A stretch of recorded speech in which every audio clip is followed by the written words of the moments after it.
Ich bin nicht allein, doch fühle mich einsam. Bin 0,0 mit meinen Gefühlen im Einklang. Seh mich nachher voll, doch fürchte das Scheitern. Ich tanz auf der Party, doch eigentlich würde ich gern heimfahren. Himmel hoch, jauchzen, zu Tode betrübt. Ich hätte gerne Sonne, doch der Mond, der genügt. Nur weil ich über exzellente Strophen verfüg, heißt das lange nicht, dass mein Herz sich nicht wohl anfühlt. Und ich weiß ehrlich selber nicht, woher das kommt. Auch am helllichten Tage sehe ich alles sehr verschwommen, als hätte man mir irgendwann einmal den Kern entnommen. Ich bin zu lang durch dieses tiefschwarze Meer geschwommen. Ich bin psychisch labil, ich fühle mich wie ein Freak. Nicht gegen die Welt, sondern gegen mich selbst führe ich den Krieg. Mich packt dieses kalte, leere Gefühl nach nem Sieg. Egal, was ich erreichen mag, genügen wird's nie. Doch ich kämpf weiter, mein Herz, mein Weg. Weiser der Selbstzweifler in mir, mein ständiger Begleiter. Doch ich lebe weiter, aufhören ist keine Option. Bekämpfe die eigenen Dämonen und besteige den Thron. Es zieht sich wie ein roter Faden durch mein Leben. Große Taten, wenig reden, denn der Tod erwartet nämlich jeden. Muss der rohen Angst entgegentreten. Mein Herz rast, Erinnerung schmerzhaft. Doch was mich nicht killt, macht mich stärker. Spür die Kraft in meinem Innern, nenn es Kernkraft. Und die Kraft, die mich runterzieht, Schwerkraft. Atme ein, atme aus. Kein Zurück, nur geradeaus. Die Gaffer stehen am Gartenzaun. Wann zerbricht sein Kartenhaus? Der Druck steigt, Lunge fragt, wo die Luft bleibt. Blut, Schweiß und Tränen schimmern leise im Moonlight. Braucht nicht mal eine Sekunde, nur einen Bruchteil. Glaub nicht an gut oder böse, wer ist schon schuldfrei? So fokussier alles in Slow Motion. Heder sehen wie Ameisen aus hier von hoch oben. Zerleg sie in Protonen, dreht sie im hohen Bogen durch die Galaxie weg auf den Betonboden der Tatsachen.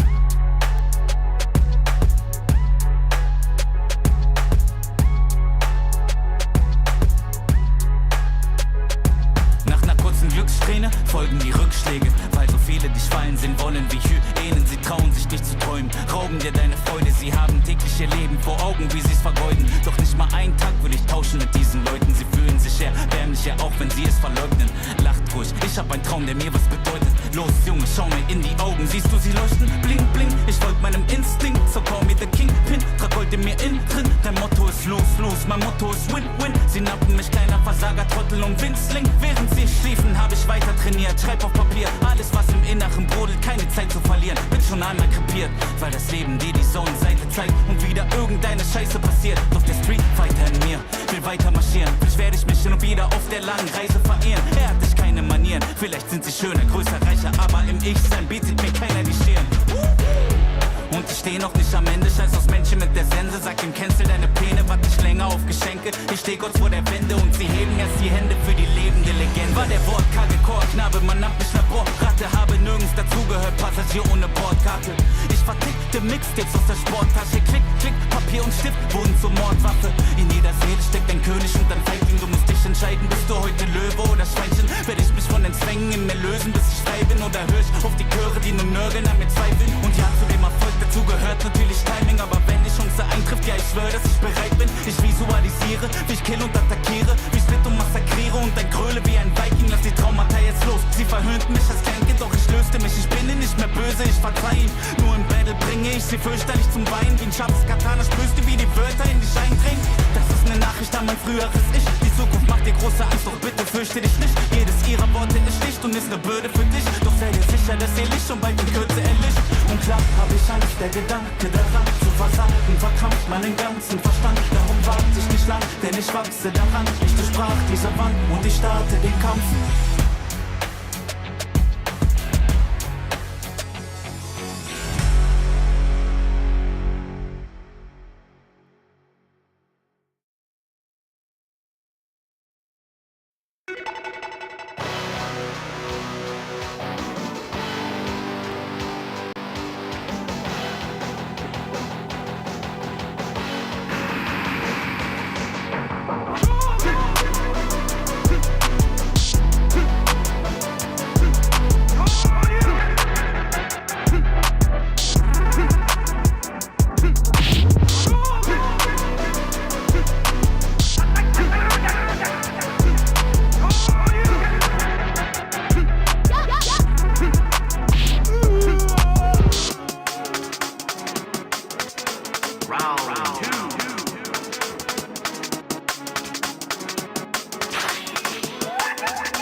Mic check 1 2. Mic check 1 2. You know what it is. You know what to do. Don't check your watch. You know what time it is. Welcome to Run the Set. We are here 3 days a week.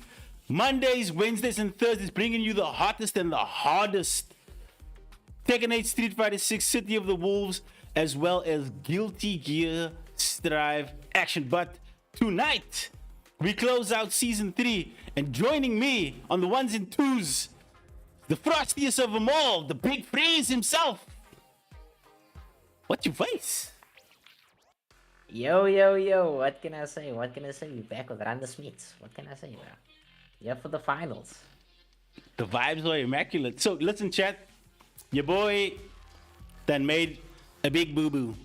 So this morning when I was looking at the bracket, and before you accuse me of bracket rigging, like it's a running joke on this channel by now, I looked at it wrong. I thought Good Vibes eliminated Matt from Losers Finals, and Good Vibes messaged me to say he got mixed by XCOM, won't be able to play tonight. So I was like, okay, cool, no stress. I was just about to send the bracket out. Send the bracket out with Mav's name on, and then Fireblaze hit me up like, yo, bro, check start GG. Mav got knocked out in winners. I was like, word? So, your bracket looks like this. I'm actually talking too much. 5 didn't have his glasses on, guys. Unk, you know, I have You know how to... it gets when you get to that age. You're 5 minutes. Let the Apollo talk to you like that. So this evening's bracket is looking a little bit like this. It is one of the brightest and youngest stars in our constellation, Mr. Lau Mac, up against one of the OGs, Apollo CPT. Then we've got Juno versus Murambi. Then we got Uncle Weezy versus Fireblazer, and Sequele versus Irfan. That is an absolutely ridiculously stacked bracket as far as our scene goes when it comes to the game of Street Fighter. Freeze? I mean, absolutely. Quite a stacked bracket. We've got some real killers in the bracket. It's definitely gonna be a tight one. A lot of these players quite close to each other in skill level and in technique. So it's definitely gonna be a test of who's been labbing, who's been putting a lot of work in the training room. I feel like when I look at that bracket, like 5. AI viewers stream boo. No. Look at the Apollo's first wishes. Look at the Apollo's first I didn't even know if I must take that comment seriously because it just derailed my train of thought. But putting the train back on the tracks, when I look at this bracket, right, over the last 4 weeks, we really saw some people clutch out certain situations. We saw certain people just stick to their regular guns, and the one person that really sticked out for me in their qualifier was Apollo, man. Apollo just looked absolutely ridiculously with that Elena, just shutting down a lot of the movement options. But when you're playing into a JP matchup, she's a character that wants to get up close and personal, but he's one of those characters that just plays the keep out game so well, and I don't know how well Apollo is going to do into that match, man. I mean, I feel Elena doesn't do the worst in that matchup, honestly, because I feel like Elena has some decent tools to get in, and she has some really nice pokes, nice neutral tools, which can actually deal with a bunch of JP's buttons, which some other characters do tend to struggle with. I feel that stand heavy punch, crouch, medium punch is like a button in neutral that a lot of characters can struggle with in terms of whiff punishing, but you know, Elena has like stand heavy kick, she has stand medium punch, and I think those are good buttons that you can actually get a conversion off of, as opposed to just getting a sweep and some pressure. So I think it's definitely going to be a good match. As we know, with Lyle's the type of player that gets a little bit antsy on defense, and Apollo is a player that will not let that slide. You know, he's quite aggressive with pressure, and on his Oki he does tend to punish a lot of mistakes that you make on defense in the corner and mid screen. So it's definitely going to be a good match for sure. One of the things that this format does is, like, once your opponent is locked in, you kind of have an idea of what they are going to potentially look for in that matchup. And I don't know how much Elena experience Lal has, but then again, with JP, you have the Make-A-Wish Foundation on your side. You know, he's a nepo baby when it comes to privileges. He's just allowed to get away with so many things that other characters can't. But like you said, man, Apollo is definitely someone that's not gonna let his opponent get away with anything. Nothing, like everything with Apollo is gonna be taken. Nothing's going to be given. You're super aggressive on offense, Elena. If he does, and I hope he does run the set with Elena, she does have good neutral scope options, man. She can get in, and he's really just gonna have to pick his spots in between the pierces, the ghosts, and the spikes, because there's a little bit of a rhythm that most JP players get into. And once you pick up the timing on that rhythm, you can sort of pick where your spots are and how you want to approach. But let's see, man. We are waiting for Apollo and Lyle to enter the room. Like, guys, please don't ask me what the room is in the room code. Like, you've been here like for the last 2 years, but you know what? I'm gonna humor you guys anyway. I'm gonna indulge you. I'm gonna send that shit into the ether quickly. I mean, while everything you said is true, and it does depend a little bit on how much Elena experience Lyle does have. I do feel that Apollo is actually the type of player that definitely picks up a character and plays the character in his own way, in the way that he wants to play them. And you know, I think that regardless of how much Elena experience you have with the gimmicks, I think that the way Apollo structures his offense and his pressure is like different to how a lot of other players tend to do it on the same character. So I think that it's not really about how much Elena experience you have, how much Apollo experience do you have. And I mean, at this point, you know, you look at the chat. Apollo, you didn't even see the message. As elusive as they come, my guy. You only get Apollo online when you get Apollo online. Other than that, you don't see that man, bruh. And he's always grinding different characters in rank, so it's not even like you can prepare well for a specific matchup. You don't know what he's gonna come in here. Yeah, I was just about to say, like, we talking about him playing Elena, like that's a sure thing. He might pop up and play Aki for all we know. It's like, okay, we weren't ready for the mix. I mean, you know, you didn't even see the message Apollo came in here. He said Beck. He told you Beck. I mean, he's not here to talk. He's here for violence. He's here to play. He's here to take that 500 rand home. So yeah, yo, I mean, what? There's 500 rand on the line. How did I miss that? So it is gonna be the Elena pick as we get to the starting line here for this finals. It is first to 3, top to bottom for all your brackets, and that grand final is going to be a first to 8, no resets, all gas, no breaks. But the Ghost and Pierce pressure getting started earlier, man, and just, you know what, like I said in the intermission, man, there's a familiar rhythm to it, and those neutral scope tools getting started early. Likavan, oh my goodness, I know who Likavan is. You might just make it Likawo. What's a Likavan? Yo, Bionic, we're gonna need to give you mod privileges, bruh, so you can start banning people. Corner pressure now. Disgusting. We just in the round with command grab at point blank range. The audacity of JP players, I tell you. They just be playing. Apollo did manage to find his opening there between the spikes and the ghosts, but he's gonna have to be a little more aggressive with his OP, I think, if he wants to take the round. And like I've said before, I think JP is a character that you really can't be shy, you can't be scared of the amnesia. You have to just accept that risk and know your counterplay and how to play around. Oh, and who's not playing around right now is Lyle with this ridiculous opening round. Well, opening game, because that's game number 1 for Lyle. Like, Lyle is trying to get through this winner's side in a hurry, but this is first to 3, so there is time for adjustment on the side of Apollo. So it's a race to 2 for Lyle right now, but Apollo, he needs to figure out the rhythm and the timing, man. He's just getting clipped. Okay, we're trying to get something started. Like the King of Pop. Oh, we slide in the DMs. Nice neutral jump. Nice confirm. To the corner we go. Now this is where Apollo needs to start asserting his game plan. Like I said, Elena, great tools to whiff punish JP, especially in the corner. Okay, Lyle is down to that last 15% of health, but even so, just chipping away at Apollo's drive by, and Apollo just a little bit too respectful, like you said, needs to take the chances, finds the opening, threads the needle, round on the board. Unfazed by that first loss, the first game loss, he's absolutely finding his way in here, taking the necessary risks needed to get in past this JP zoning.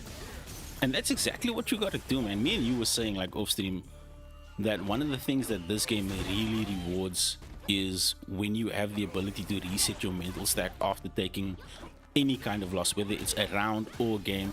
Just the ability to reset your mental stack and just go in with the same refreshed, reinvigorated mindset to just ignore what your opponent did and find your own game plan, and then just find your own rhythm and upset theirs, because we know the game plans that certain characters want to run. Apollo spending it all. Not gonna burn out or kill here, but definitely gonna put Lyle in a very dangerous situation. Oh, the shimmy, yeah, shimmy, yeah. Give me a round so I can take it away. That is 1-1. Apollo taking every opportunity here and pushing this JP right to the corner and really punishing him, playing at the range where JP isn't really able to make use of those buttons, and every whiff is not going unpunished. Apollo getting cheeky here with a little bit of a minus into DP. And that's one of the things that you have to throw out every now and then, right? The thing that your opponent is not expecting, you have to keep the options unpredictable and fresh. And JP players like to set into this rhythm of pierced, ghost, spike, teleport, departed, build the level 2, look for the Mamushka. What a backdash. Apollo baiting out the amnesia. I don't know if that was intentional, but man, that one worked out. Apollo not even letting any portals get set up here. Immediate poke on the portal, stopping the setup. Oof. Drive rush TP. Yep, we just snipe any items. Oh, just a little bit too hesitant. Burning himself under pressure here, but still going in. Getting a punish counter, but no combo. Dropping the combo, and now full screen. Lal not where you want to be against JP. Lal confident in closing the round out without having to spend any meter here. She is in burnout. This is full screen, so she has to respect all of this. Okay, she's back online. Can Apollo thread the needle once more? Not looking likely. Oh, just a little. Just misses on the slide. Dude, that is a whole heart away from changing the entire momentum in that match. But we jump in with reckless abandon. We get the confirm early push to the corner. Into What's the safe for jump, breakfast? What a punish. Lal may choose to spend it here for the burnout or for the drive gauge attack here. Does choose to spend it. Going to get him very close to the burnout. Not quite there yet. Some spikes, and Apollo's in a dangerous situation here. Yep. Now this is where it starts to become frustrating when you in this JP matchup, right? Your drive bar has been completely depleted. Now you in chip territory. You have 3 bars available, but the amount of damage that you can... Okay. It's looking long. Yo, we just roll through. Needs to be careful. Doesn't pop the level 3. Doesn't spend it. Oh, yes, no meter. You can take advantage. A nice TP. He's still in burnout. DI. That's gonna be dead. Nice. Patience. Yo, Weekend, there is no bracket, my guy. The bracket was decided last week. Bracket is set in stone. Damn, she hit him with the Latu. Apollo getting aggressive there at the end of the round. Spends all of his meter trying to bait something out. Manages to find the hit and just stays aggressive. Apollo game number 2 on Bets the it board. all on himself with all of the drive gauge wind. Like, one of the things that I was rooting for was like DI, but again, at high level, that's what your opponent is looking for. And like I said earlier, you need to keep the options fresh. You need to look for the thing that your opponent isn't looking for and find a way to insert it in the most unpredictable manner possible. And Apollo, just the patience on the end of that last round, burning himself out and then finding the confirm that he needed. But he's down around here. Lau could possibly make this 2-2. Lau says not yet. Don't count me out yet. Need the overhead. Another reset. Do we see another reset? No, just takes the knockdown. Oof, I like the call. I like the idea. Just try and DI through the amnesia if he was gonna stand there, but Lau jumping out Another the jump corner. out from Apollo. Not letting Lau get anything started here. Throw out Based of the corner. on the anti-air parry. Not It's the the burnout direction here. that you want to throw your opponent in. But he is in Parries here. burnout. Gets thrown. Next confirmed is the round for Apollo here. Okay, Lau just Drive backing up, actually trying to bait giving something. himself a little bit of breathing space. Pops the level 3. Gonna put Apollo in burnout now. Bad situation here. No drive gauge on the Yep, side of Apollo. you gotta hold Full this. drive gauge on the side of Lau. You gotta hold this, bruh. When Lau was in burnout, I feel like Apollo should have been a little bit more aggressive, and I think what switched the momentum in that round was the throw out of the corner. The throw into the corner would have definitely locked Lau down, and that we would have seen a little bit of a different scenario. But it is 2-2 now. This is to determine who goes to win the finals. I mean, the less games you can play in this type of bracket, that's what you want to aim for. But JP, man, Lau doing the JP things. Apollo looking a little bit What a desperate here, trying to perfect find throw. his way in. Not finding the gaps in the rhythm like he did before. Needs to clean it up here if he wants to take this game. Nice slide. No punish on the whiff throw there. Lots of baits happening here. No real offense or pressure happening from the side of Apollo. He needs to take some of these chances here. Counter DI. Unk has not been checked. This is a young man. Young man reactions into the level 2. Should get the burnout here. Yeah, now it's starting to look a little bit long for Apollo here, because now you're in the corner, you're in burnout. You don't have access to CA just yet, and now you have to hold all this pressure. Does have a level 2 here. Will he have the reactions? He does not. This should be dead, barring a drop. Now we don't drop these. Too clean. Too clean. Game number 1. Lau Mac takes it 3-2.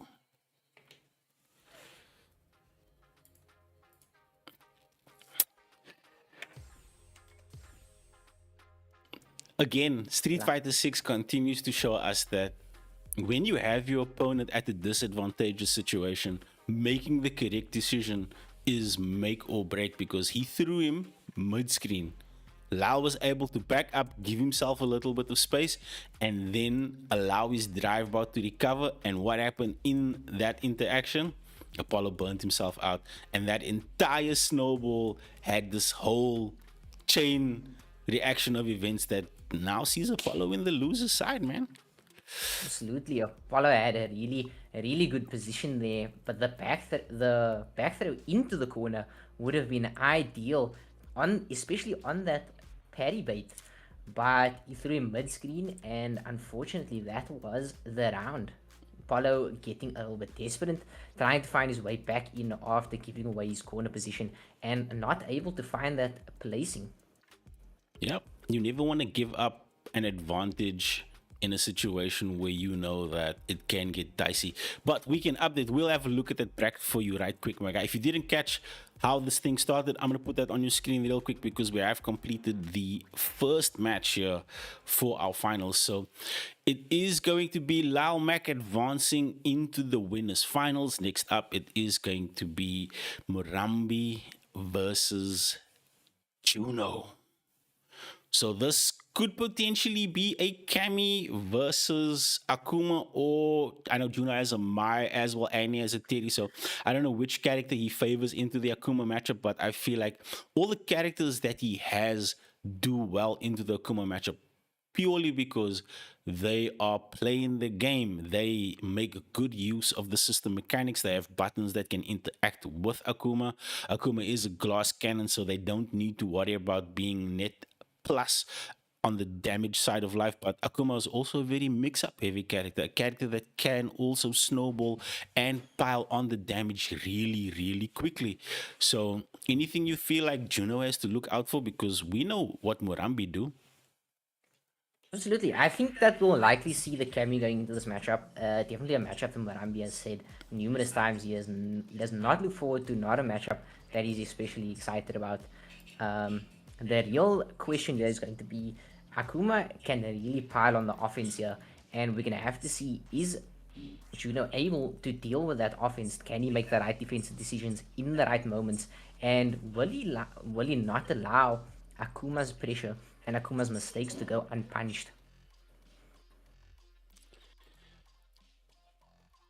Pardon me, just did a bit of a dry spot there. To your point, with Cammy, she's a character that has good neutral scope tools, right? She also has access to the dive kick, and one thing we saw Juno do really, really well in his qualifier, I think he did beat. Did he beat Sequele? Yes, he beat Sequele to make it. But what he did do throughout his matches, because I think he did play.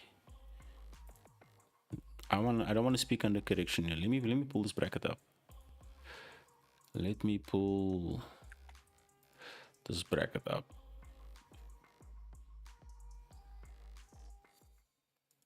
Okay, it looks like they getting the set underway, so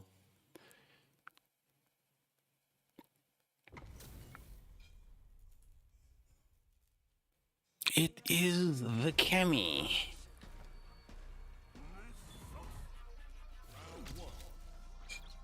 Okay, here we go. Game number 1.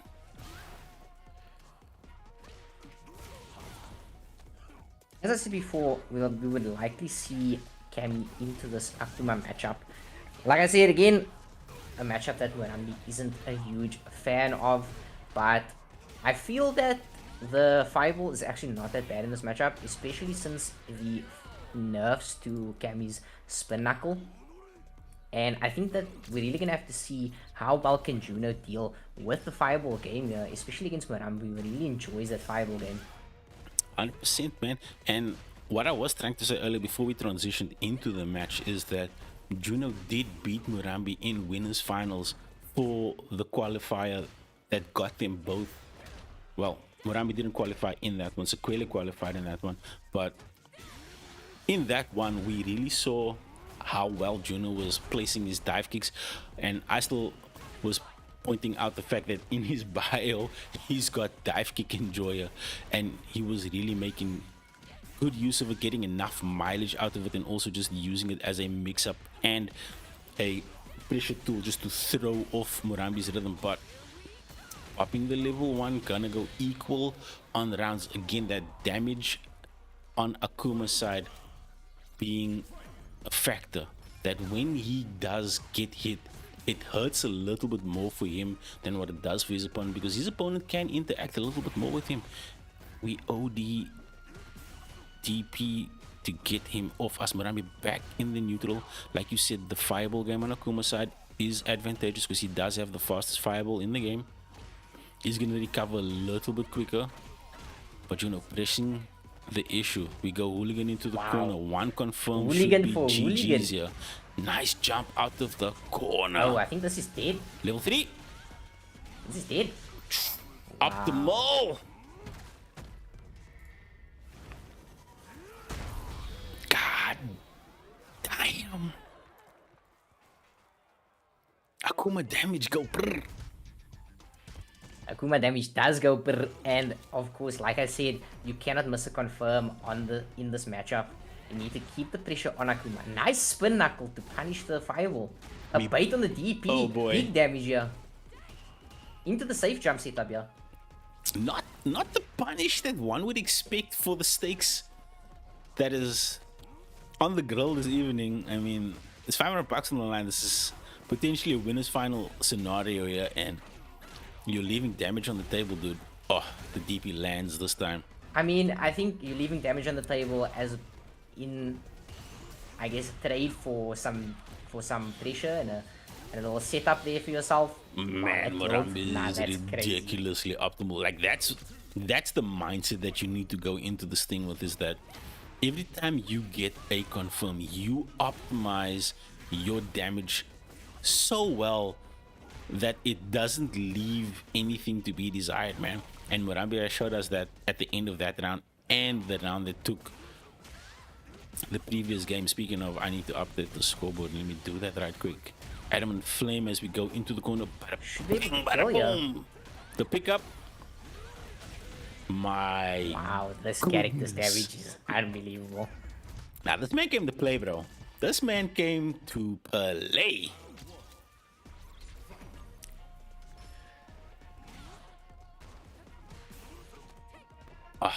Just grab out the drive rush overhead. The disrespect right now. Okay, flame on dip chop into the corner. Murambi pressing the offense here. To the spacing on that drive rush light. Oh no, body home. Murambi could potentially give us our first watch for the evening. Yo, Juno. Is there something you need to tell us, bruh? Have you been missing on your daily hygiene? Because Murambi look like he's cleaning up for you, my guy. The shimmy, looking to bait something out. No dice. Juno gets clipped. Another DI here. Could be potentially round ending into the safe jump setup here. Oof, we DP out of that. No, we... Oh, jeez, bro. That wasn't even a real DP, but Murambi wasn't blocking. Really? Gonna get the burnout here. Level 2 gets the punish. The panic level 2, but do you have the cons? He does. He brought that back. Okay, Junior needs to slow down the tempo here. I feel like he's playing at Satsui no Hado tempo. The demon... No 50-50s on Murambi here. Bruh, it's demon time right now, and he needs to bring it down to Kami time. I mean, a lot of whiffs going unpunished here. The command grab getting so much value, more value than the mileage. Oh no, that's it. That's a GG. Shake my hand. Why you pressing buttons, Murambi? Strong opening statement as he makes his way into winners finals, but a matchup he also doesn't like though. Akuma versus JP. Ay. We don't like those. It is a matchup that Murambi has stated he also doesn't like. The three Murambi's three least favorite matchups: Give, Kami, JP. But it's also three matchups you'll see Murambi do pretty well in. I believe that previously we've seen Murambi take Lau out of tournaments or take him down to losers, take it in grand finals against him. So definitely a matchup that Murambi is experienced in and can win. Absolutely. Kami buffs win. Kami doesn't need buffs, bruh. So let's have a quick look at what is going to be the order of proceeding. So we are going to dip down to the loser side now, guys. It's Uncle Weezy versus Fireblazer, CRZY versus Irfan. Waiting in the loser side, it is going to be Apollo playing the winner of Weezy Fireblazer and Murambi playing the winner of CRZY Irfan.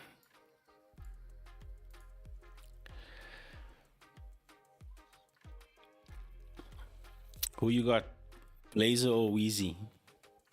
I'd probably have to say Weezy, yeah, not Blazer, Weezy. Weezy is definitely a strong player, very solid neutral. Very Jay Wong-esque annoying walk back defensive playstyle. Knows when to push the advantage and when to let things go.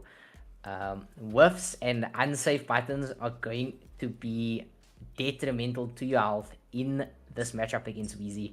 So it's definitely going to be how clean can you play and how clean is your neutral. Weezy is one of those people that when it comes to his Chun-Li, and I hope he's playing Chun-Li into this matchup versus Fireblazer, he's one of those characters that really knows how to get in against the Shotos, makes really good use of Hazanshu, and then also just one of the things that is such a core to his game plan is just using Chun-Li's walk speed, man. He will walk under things. He will walk in and out of things. He will layer and stretch his offense in such a way that you will be the one jumping in and out, in and out, in and out. Invite. Okay, let me send Weezy F. I mean, absolutely, I agree with you there, but we do know for sure that Weezy also has a Cammy in the pocket here. Quite a good Cammy main ultimate master in this region quite a number of times, which is a difficult thing to do.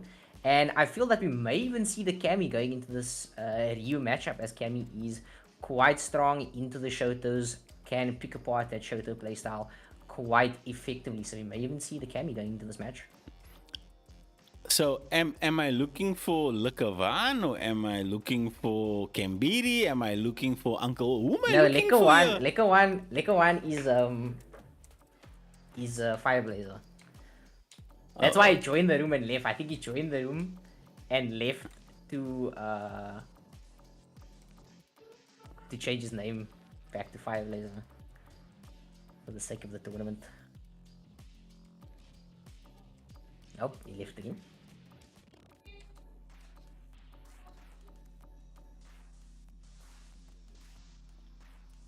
Well, what is your name on Street Fighter now?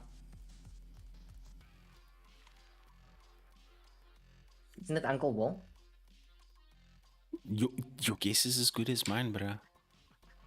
Wait, scroll through again.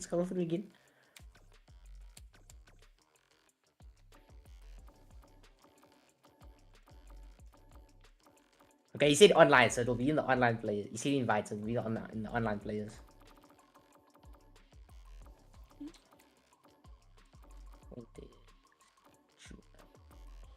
Follow now, man. Nah, that's here.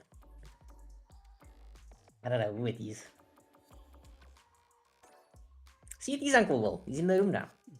You make me go through all that effort, and then you know what, Weezy?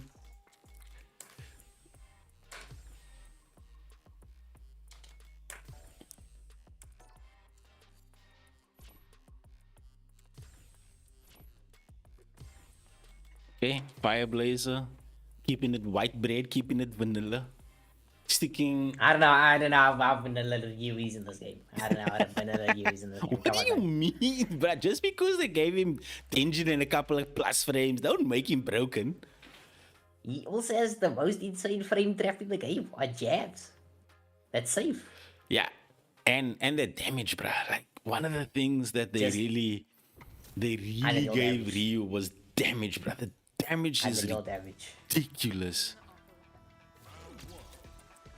Uncle Will just on 1800 here. I don't think we'll be seeing him in the ranked again for this season, but we will be seeing him in this matchup. Like I said, definitely can be a strong pick into the Shoto matchup. Doesn't get the punish on the stand medium kick there, which I believe is -5 or -4.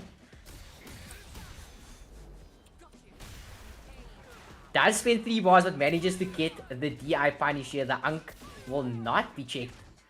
Pushing the advantage here now. DP.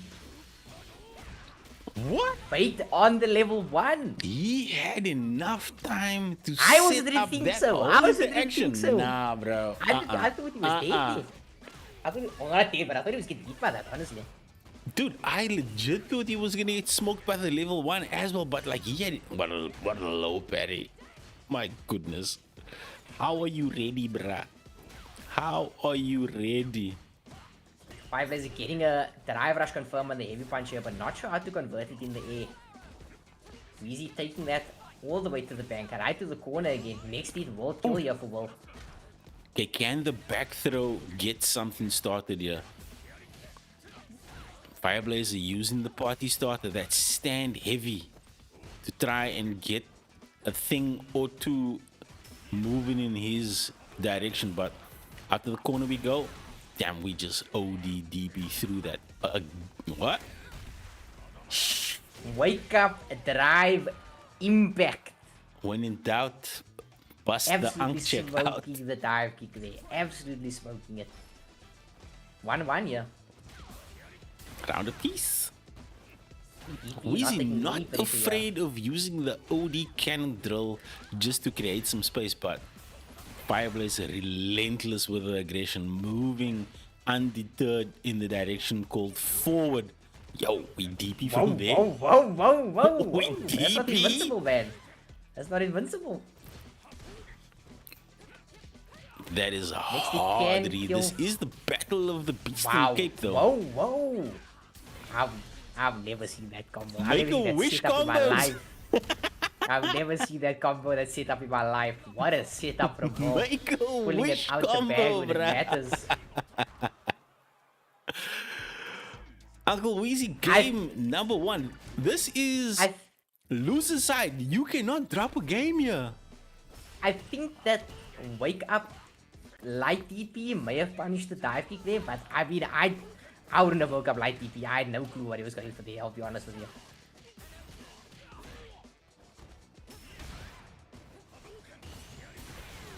Perfect parry, keeping himself out of burnout here, but burns himself out to keep Fireblazer off of him. Going for the setup again. Manages to keep himself from getting punished there. Keeps going to the setup. Fireblazer, no clue how to deal with it. Doesn't block, no light DP either. Needs to find a way to deal with this. The Cammy matchup, especially if you don't know what she's looking for, is a matchup that you are going to get knowledge checked by, my dude. And Will is making such good use of the cannon drill, the hooligans, as well as insanely oppressive neutral. Damn. No way. Fishing! Surely not. I mean, I feel that Cammy is quite a basic character. Doesn't have too much going for. But I think that Will is the type of player that really spends a lot of time looking for new setups, scouring Twitter, maybe spending time in the lab, trying to find new Cammy setups to keep this character fresh and unpredictable in a game where she is quite basic. She is one of the characters that, as far as matchup is concerned, she falls into the same bracket like Ken, where their matchup has mostly been solved, and it's really up to the player to be creative and inventive and find new ways of opening the opponent up, because the conventional methods just aren't going to work, man. And that's something that Will is using to great effect here. He's being so unconventional in his approach and just mixing up at every opportunity, and Fireblaze is really struggling to adapt. Okay, we check with the 1-2. No punish, but what we are do these get combos, nice bruh? They are so unoptimal, but they work. I mean, I feel that combo wasn't too bad, honestly. That combo was fine. Nah, Uncle Weezy put Fireblazer in the blender like he was trying to have a smoothie for breakfast. And that chat is all shit. Get Eminem and T.I. to sing the chorus for us. God damn. Uncle Weezy moving on expeditiously on the loser's side. So it is going to be... Where's my thing? It's going to be Apollo versus Weezy. Damn. Just to That's gonna be a losers quarters match of nope. Just the odds of Mav in the chat here.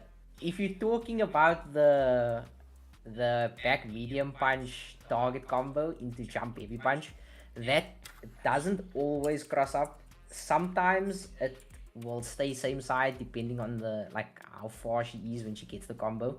But also if you back roll, she'll always stay same side. I'm pretty sure. So you don't have to get mixed if you back deck. So it is gonna be Sequele versus Irfan. Man, I hate when the grapplers have to go up against each other.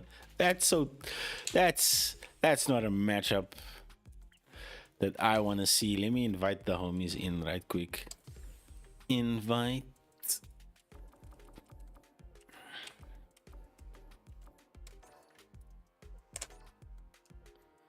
I mean, this is a grappler v grappler matchup, but I do feel very different approaches to grappling here, bruh. absolutely. Very, very I different think approaches that, to grappling.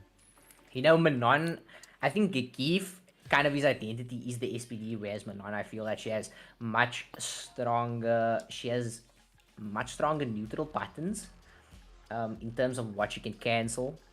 In terms like, you know, with stand medium punch, stand heavy kick, those are really good, really good buttons. She also obviously has the overhead, which you can space so that it's not punishable. And I'm not too wise on this matchup, I will be honest. So I don't know what kind of punish that you can get if you do block that overhead besides DIing it on the action. So we're going to have to see how good is CRZY into the Manon matchup. Does he know the matchup? Really? Does he know? I definitely think he knows the where he matchup. can punish and when he can punish?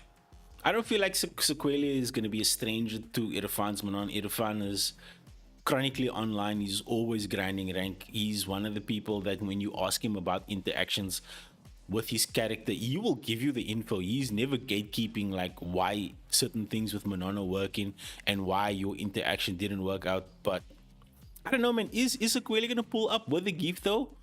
Is he gonna pull up with the Blanca, because we know he's been grinding that Blanca for a minute, and Blanca stocks are up right now, bruh. I mean, back-to-back Evo champ, back-to-back Evo Japan champ. No, Evo Japan wasn't one this year. It was Yamaguchi.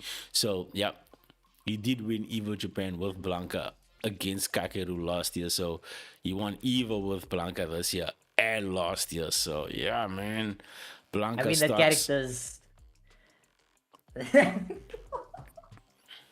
character's something else, man. That character is something else. Like what Blanca can set up and what he can get to, like it just feels like his whole game plan is wolf punish, shimmy, hold the labubus, wait until you get level 2, pop the lightning beast, and then go brr. Yeah, I think I've heard some opinions where people say that like if you nerf Blanca's level 2 then he's just bad. I don't think that's even the case. I think honestly, right, keep Blanca's level 2, leave his level 2. His level 2 is like, okay, his level 2 is broken, but just let him have his level 2. But nerf his buttons. His buttons are absolutely egregious. And wolf punishable.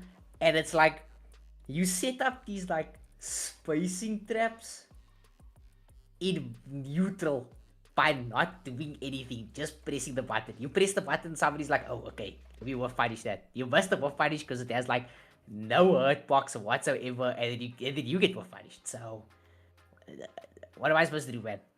What am I supposed to do?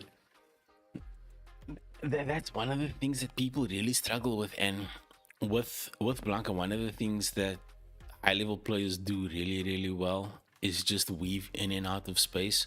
When you watch Mena play neutral with Blanca, he's always playing at the range where he can either crouch medium punch or crouch heavy punch with punish you. And the moment that confirms, the party, we go in. Okay, we both go in with the day ones. It's the battle of the mains. I mean, it is the final, and unless I'm mistaken, there's money up for grabs. I feel like this is the tournament where you have to go with what you know and what you know well. So there is DLC money on the line. $500 to the winner. That is first to 8 for your grand finals. But right now we are losers round 1 as far as your tournament stage is confirmed. In the corner is CRZY, and one of the things that CRZY does really well when he gets down to this orange portion of his drive bar, he isn't afraid to tap into that armored heavy and just interrupt and disrupt whatever. See, called it. Whatever offense his opponent is trying to get out, he knows that he still has a second layer of defense with that stand heavy. But Irfan closing out that first round, the battle of the huggers. What I've seen also from CRZY nowadays is that as people are becoming more accustomed to getting punishes on that charged heavy punch, you know, DI, perfect parry, worth punishing him, he's starting to opt more for the uncharged version, just taking some space poking. Okay, we're dancing mid-screen now. Irfan is looking a little bit unhealthy on the juice bar. CRZY trying to force the issue here. Does have a full juice bar available, but not opting to spend it, being very well, restrictive and not offensively oppressive, but Irfan pressing the issue when the grapplers get grappled. Irfan, game number 1. I see players get very aggressive into Manon, especially against Irfan after he's done command grab. But command grab, if you dash up as Manon after hitting a command grab, any version of the command grab as well, it is -2, so it's your turn. I've seen a lot of reversals, a lot of drive impacts, drive reversals, DP, supers, which is quite risky considering it is your turn. So I think players need to start acknowledging that aspect of the matchup and just taking the turn back normally with some jabs or some buttons. I don't think people are looking into the frame data as much as they should, and I feel like in the modern era of the FGC, frame data is an important tool that is accessible to everyone, and if you are playing this game at a high competitive level, especially slugging it out with the likes of the CRZYs and Irfans in the ranked world, you need to do a little bit of homework, and you need to know the matchup. You need to know the matchup. You need to know your frame data. You need to not be like who shall not be named out here blocking Capcom because they refuse to, do some homework. If you get hit by someone's wake-up pressure, that means that your pressure wasn't frame tight, my guy. You need to go into the lab and understand what it is that you are doing that is allowing your opponent to take back their turn, because what this game really rewards is you offense. Go for that? The reset? That's devious. Devious work. That is trademark CRZY, my guy. CRZY is a mixer of note. He can not even playing his health advantage, just pressing the issue. I want this game and I want it now. And that's one of the things that CRZY does really well, right? CRZY is one of those players that he knows when to turn up the heat and when to back off. He reads the neutral game really, really well. And because he's played a character that did not have access to neutral skip or a run or any kind of forward advancing movement throughout, like most of Street Fighter V, barring he played with Lucia a little bit and he dabbled with other characters, or the DI did not work. He really does have a solid neutral, but right now Irfan just turning the tables once again, man. CRZY is struggling with the champions here, not able to well, find there is no bracket. NTA. It is finals, my dudes. There is no bracket. Unless you guys want me to set up a bracket, I can take 5 minutes to set up a bracket for you guys quick, so that the exclamation bracket works. After this match, we'll take a quick 5-minute break. You know what? I can actually start setting up the bracket in the background while this match is going. Because, I can multitask. I'm dope like that. Okay, Irfan forcing the mid-screen pressure now, looking to push towards this corner. Just staggered pressure. I mean, CRZY really is suffering here for not making use of his lariat. He's getting a lot of jab confirms, not confirming into the EX lariat for the damage, for the combo. Nor is he opting for the lariat on the anti-airs here, which I feel is a bit risky, considering how good Manon's jump-ins are. Oh, woof. Oh he no, whooped the the scramble. SPD. That could have been the round there, but now he needs to hold this pressure. But CRZY does have the MILF locked and loaded. Irfan trying to force the issue. Ooh, what a chop. Damn, just a smidge short. Gets chopped. Gets chopped. Like the great Kali in prime WWE. CRZY taking it around with a chop there, just playing some solid neutral, poking Irfan out, knowing there's no risk of a DI coming as he's also in burnout.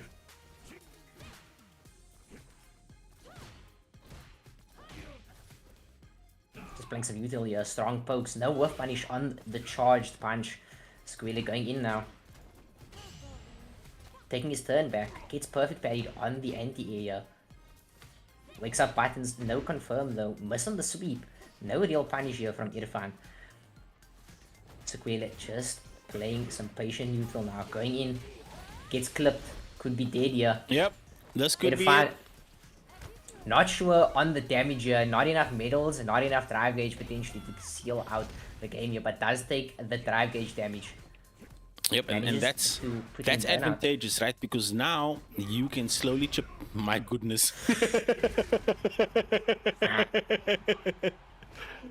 Oh my lord. Oh, That is one thing you gotta have. That is one thing you gotta have against these grapplers. You have to have good anti-airs. You cannot let them get in like this. Raw. That is as raw as. Time to get serious.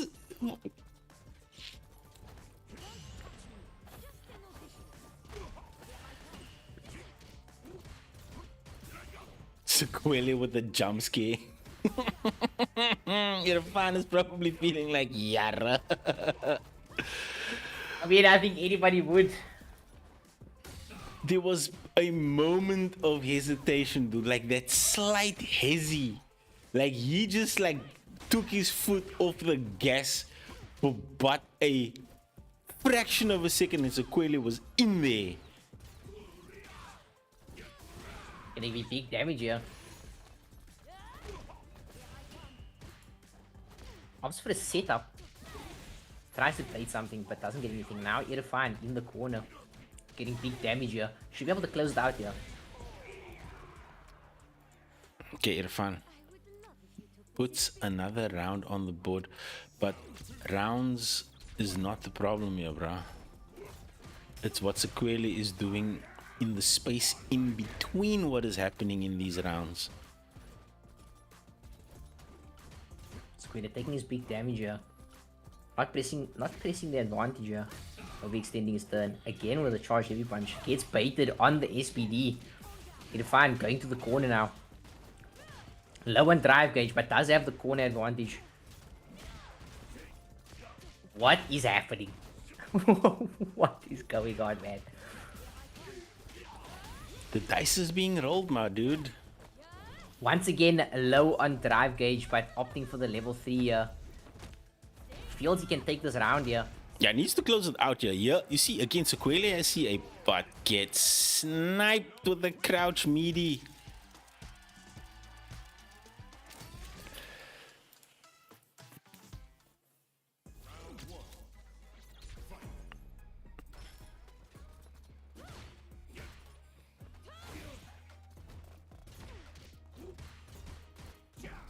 Plus, CRZY playing quite patient now. Doesn't want to overextend, doesn't want to make any egregious mistakes and give Irfan any sort of advantage to press into him, right?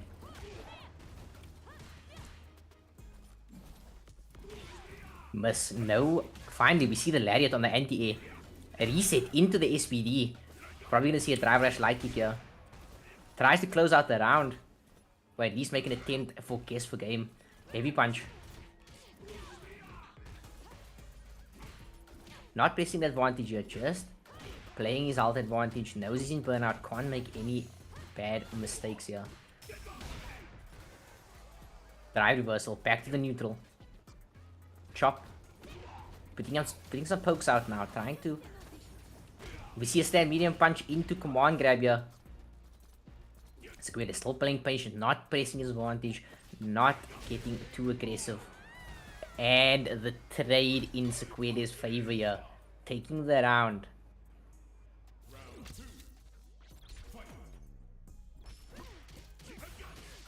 CRZY potentially could take the set here.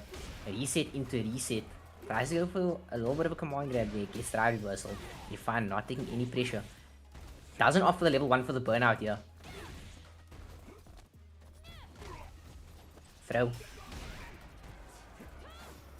Drive reversal. CRZY in a dangerous position now.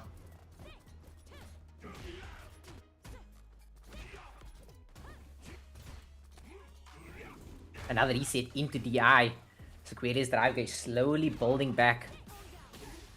Let's have the CA. Irfan needs to be careful here. Oof. Jeez.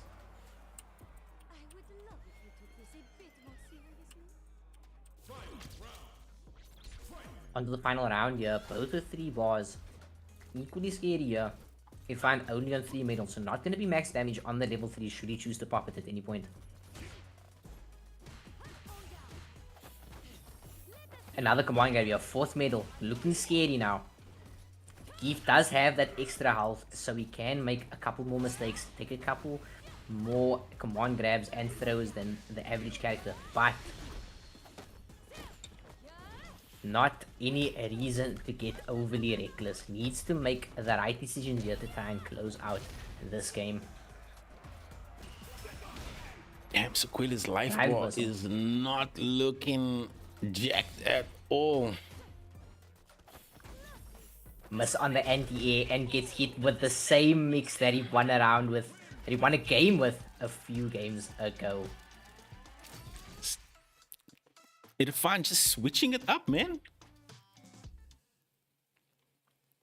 I mean, there I think we really saw how punishing a lack of anti-airs can be. Sequela often opting for the charge punch as an anti-air option, but not getting the punish on any of those charge punches. Yep. The one time he did go for Lariat, it worked out and he got the damage. And I think there was a lot of damage and a lot of pressure that went away from Sequela's favor. 100%, man. So, chat, before we get into your next matches, which is going to be the losers quarters, give your boy a minute. I'm done with the bracket. I just need to advance everybody that's won their matches, and then you guys will have an exclamation bracket link. So give me a second, my dudes. Give me a second.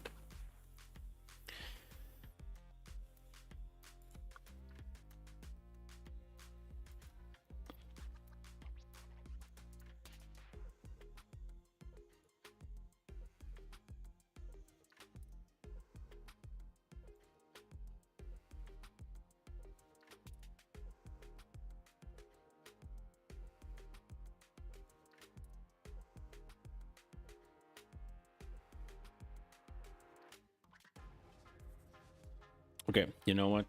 I'm actually not gonna do that. We can actually just keep the matches going, and I can do it while the matches is on. We can multitask. So it is Irfan moving on. So it is going to be Juno versus Irfan. So let's get the losers quarters underway. Apollo CPT versus Uncle Weezy. I feel like this one can go either way. Like, I don't have a horse in this race because both of these guys play a really aggressive neutral game. And I don't know, man. Like you said earlier, is it possible that you can know the Apollo matchup? Because you can know the Elena matchup, but do you know the Apollo matchup?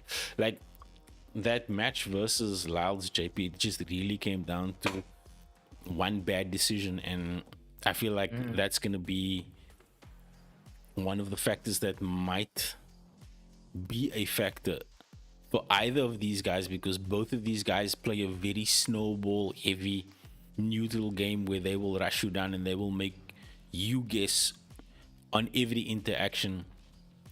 I mean, that is roads true, but I think... grapplers. I'm sorry. I mean, I'm sorry, Juno. That is true, but I do also think that both players can play patient when they need to. And I think Apollo is one of those players that, when playing patient, knows how to get in a way that you weren't expecting or that you're not ready for. What I think is really going to define this set is whether or not Apollo is able to find answers for all of Weezy's new setups. Or will he fall to the new setups and will he get mixed? I think that's going to be a big factor in this match. Not only that, but I think that if you can find an answer, we can bring the game back to a more basic kind of gameplay where we're not really falling back to these mixes and these setups, and force both players to kind of go to a more neutral heavy and kind of more basic offense and defense. Guess right or guess wrong. Play some good and solid neutral with punish. The question that we haven't asked is, who does Weezy favor into the Apollo matchup? Because is Apollo gonna run it all the way with Elena, because if he does run it with Elena, I feel like the Cammy is the better pick, just because from a she can meet Elena in terms of movement and also just getting in and out of neutral. And when I say getting in and out of neutral, just weaving in and out of space in a way that she can catch Elena pressing buttons and then have the buttons to respond with pressure of her own end. Cammy is really good corner carry. Like Cammy can take you to the corner in like 2 interactions, and then you need to guess once you are in that corner. And we've seen Will has some unconventional setups in how he approaches hard knockdowns, and then choosing to reset on multiple instances just to make, like, just to throw you off completely. Like, what is this guy doing this? Because he's not following the BNB game plan. He's not following the flow chart is what I'm looking for. Will does not play flowchart. Well, opting for... I mean, flowchart is not a bad thing. I think people have kind of made it like this derogatory term, but flowchart is not a bad thing. Having a flowchart and knowing like what your knockdowns are and what you want to do, like how you want to kind of not layer your offense, but kind of direct your offense going in a certain direction, you know. I think that is important. But Will ends up not opting for the Cammy here, goes for the Chun-Li. I do feel that Elaine is one of the characters that can fight Cammy fairly well. So I think that Will acknowledge this and opts rather to go for the Chun-Li here.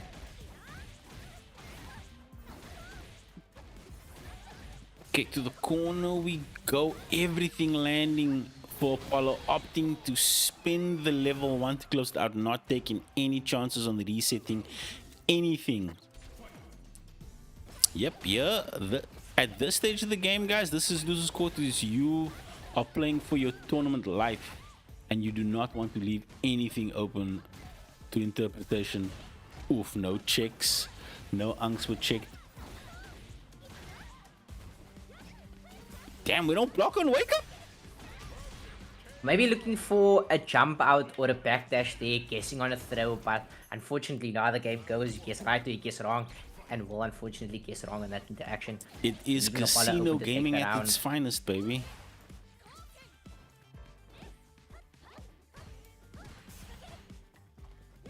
Apollo getting aggressive here in neutral. Really respecting the fireballs, honestly making Will come to him off of the fireballs, not really trying to force his way in here.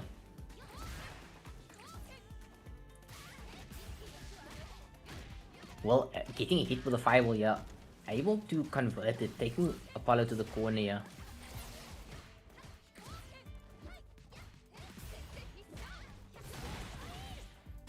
EP on the lightning kicks. Parry doesn't get the punish, but does manage to get the burnout. Doesn't get the pressure though. And Apollo taking him to the corner now. Huge whiff punish. No reset. Apollo is just taking back this round. Pressure. And Wheezy is... Oh, that drive bar came online just a smidge too late after he got that low confirm. I mean, Elena doesn't have a low forward drive rush. So after getting the low confirm, he had to go into the Elena's target combo, which is kind of the only way to convert from that there without any drive rush to start it off. No confirm on the forward heavy punch target combo. Does get a jump in here, gonna take the damage. Sorry, actually goes for the safe jump setup here. Gets a bait on the throw. Should be the round. Okay, 1 round of PC and loses quarters. Apollo is up a game. This is first to 3 action. Man, that was perfect.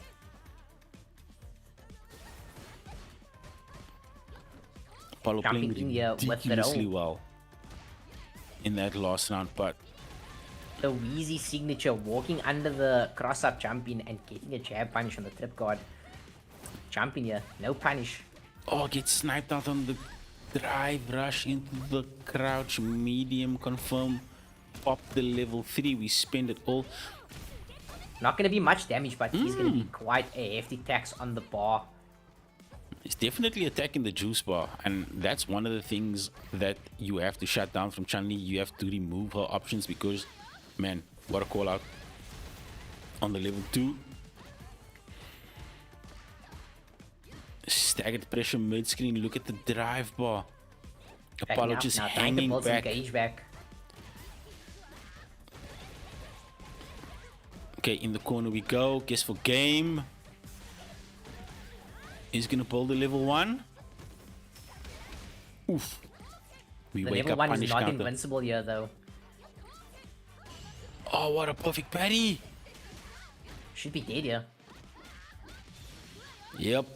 Enough meter to seal the deal of the perfect parry.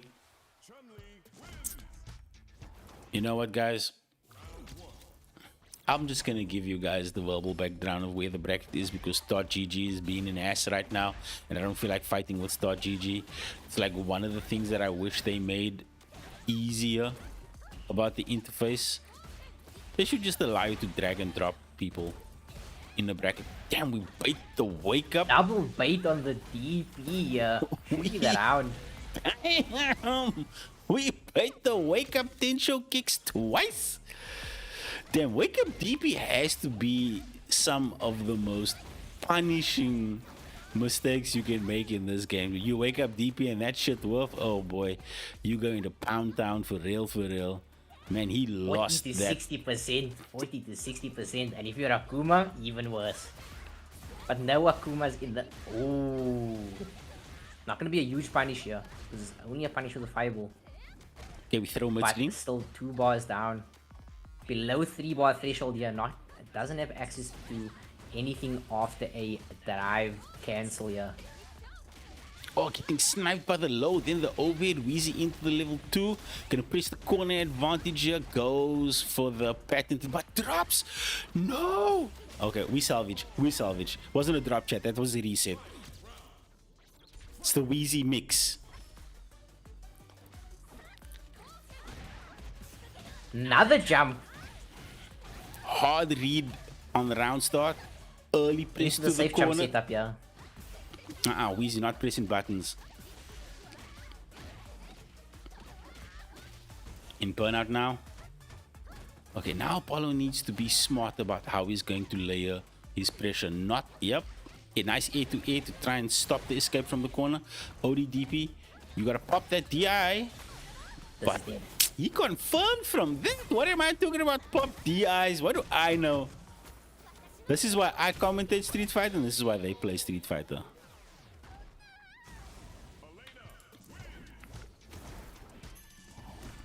Yeah, he's a scary option against Wall. He has been seen to get hit by the ones when he's not in burnout, but when in burnout, Weezy has been known to It hit the is level the 1 or 2. Cammy pick.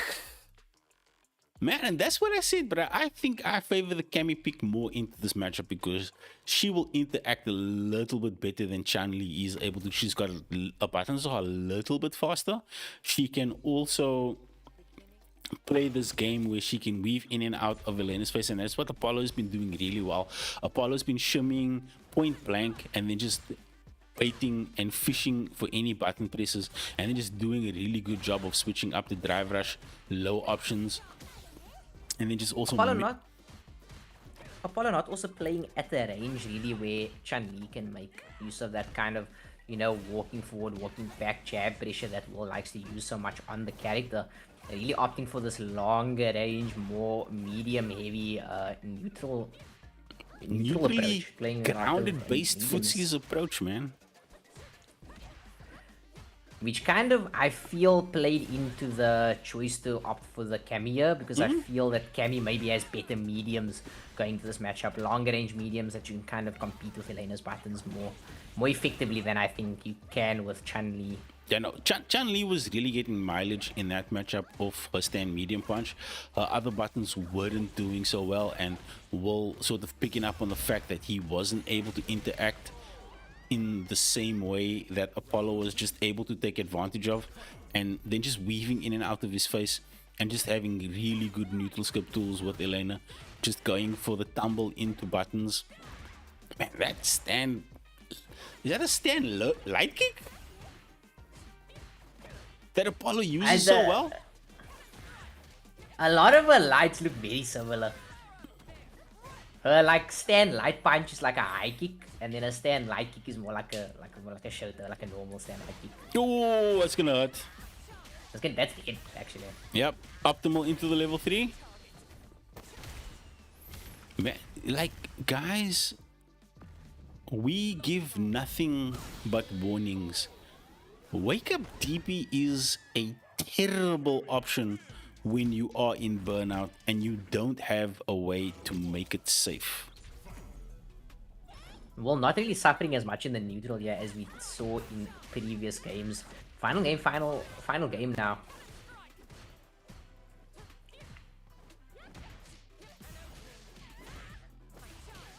Yeah, really punishing Apollo here, tracing him into the corner. Apollo not really able to find any sort of openings to get in, but finds the biggest opening possible. Ooh, we know the matchup. We mash on the overhead there. Should worth punish. Will is in burnout, but he's playing like he has a full stick of juice available. The juice bar is open for business, baby. Apollo, little bit too conservative here. Doesn't confirm into the target combo and doesn't get the confirm into the stand. Oh man, medium punch like he was looking. An unfortunate trade on the landing frames. CRZY ready, had the right button at the right time, closes out the round, potentially final round. Oh, listen guys. Huge bait on the DP. To the corner we go. That's 45% for your troubles, but manages to take his turn right back. Trying to get the snowball started. The OD hooligan mid-screen. We go the double dash forward into the corner. Some of the best corner carry. Like I said, now it is a one-touch situation. Is she going to build enough bar into the level 3? GG, shake my hand. 2 bad decisions, and that is the end of Apollo's tournament run for Crazy 8's finals. Uncle CRZY with the clutch pick at the 11th hour into the Cami. Working out.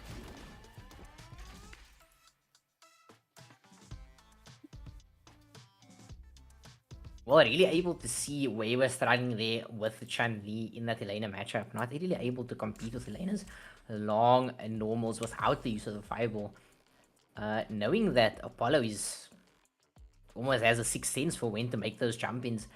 Got punished by the parry a couple times, but got a few good jump-ins as well. So without the fireball, he was kind of struggling to make any sort of neutral presence, as the mediums just didn't reach in the way that he needed them to. Opts for the Cami switch and gets access to the mediums that he needed.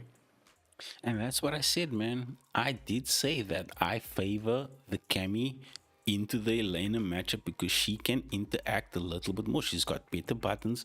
She can, when Elena's trying to run her game, disrupt that game plan. And GG's to Apollo, man. Played really, really well this evening. I think, like, you're gonna sit back and think like, okay, there was 1 or 2 decisions that I made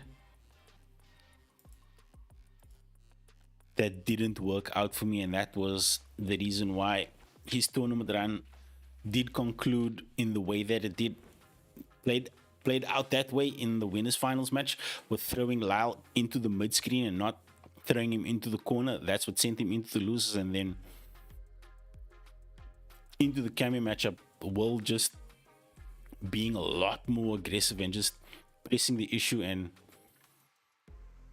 just having a more aggressive approach once she switched. I don't feel like Apollo had enough time to adjust to what Will was doing with Cami, because Will just really came in guns blazing, didn't give Apollo an inch, and then just took everything. Like anytime he got to confirm, he was optimizing, switching, mixing.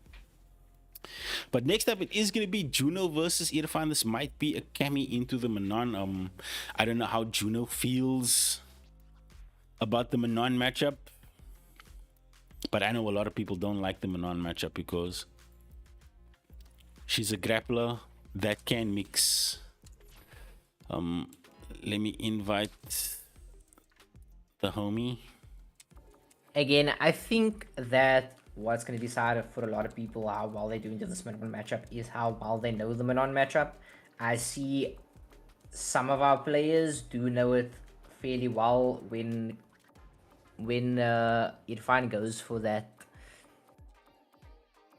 I'm not sure what the button is, but the target combo, where he does like a upward kick and then a downward kick that he can cancel. He goes for like the upward kick and then doesn't do the rest of the target combo. Opts to just go for the command grab. But you can like delay jab that. Some of our players know that, some of them don't. Some of them know the frame data on the dash up after command grab. A lot of them don't, so it's really gonna be decided by how well we know the matchup here. Yep. So Juno opting for the Cammy.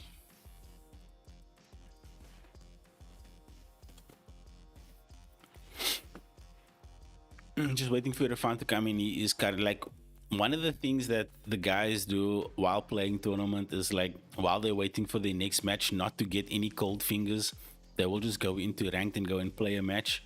And then like once that match is done, they'll just come right back in and then just play as if they were not playing ranked. I feel like in an offline setting, I don't know how many offlines you been to, Freeze. None. So What? not much of an experience. But I think it's No. quite similar. I think it's quite similar to offlines. I think it depends on like which area of the bracket you're in.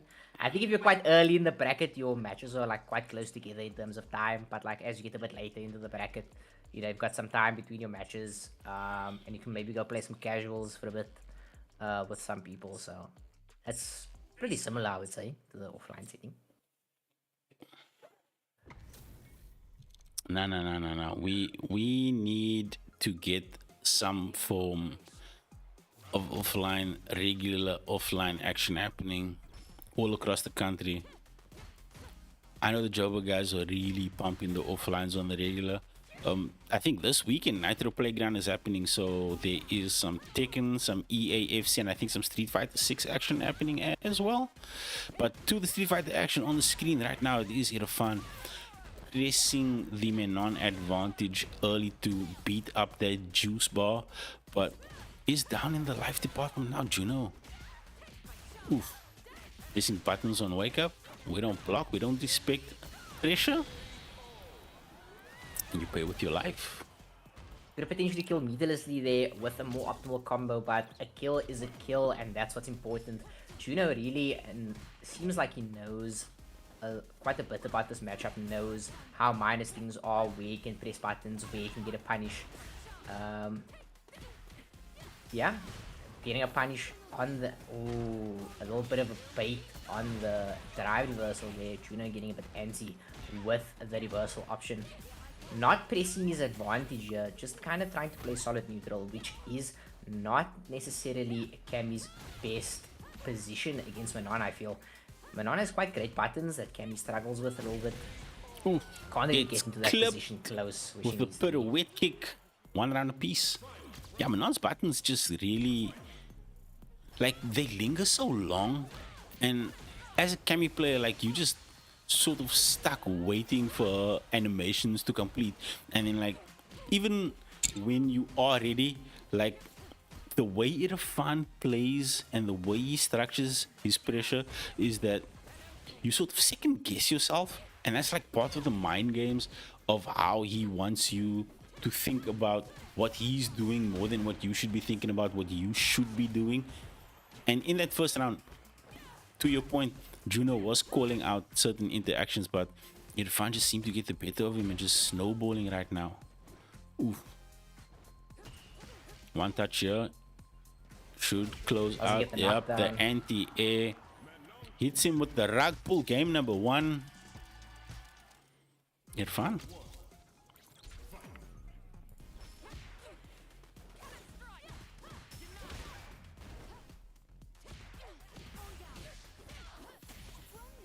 Okay, we go for the B&B. Juno trying to really not let Irfan get anything started here, but we have seen that it hasn't really been in Juno's favor previously, as he tried to drive reversal the stand medium punch quite early, but didn't get the punish for it. Oh, the staggered pressure into the DI. Add another medal to my collection. 4 medals now going into round number 2. This is never the scenario that you want to be in when you're on the opposite side of a Manon matchup. 4 medals round 2. You potentially 3 grabs away from GG shake my hand. Absolutely not the position you want to be in. 5 medals now. Oh, drops after all. You know what? I'm just gonna shut up. I'm gonna let him rock. That is about 5 medals or no medals. This will be dead regardless.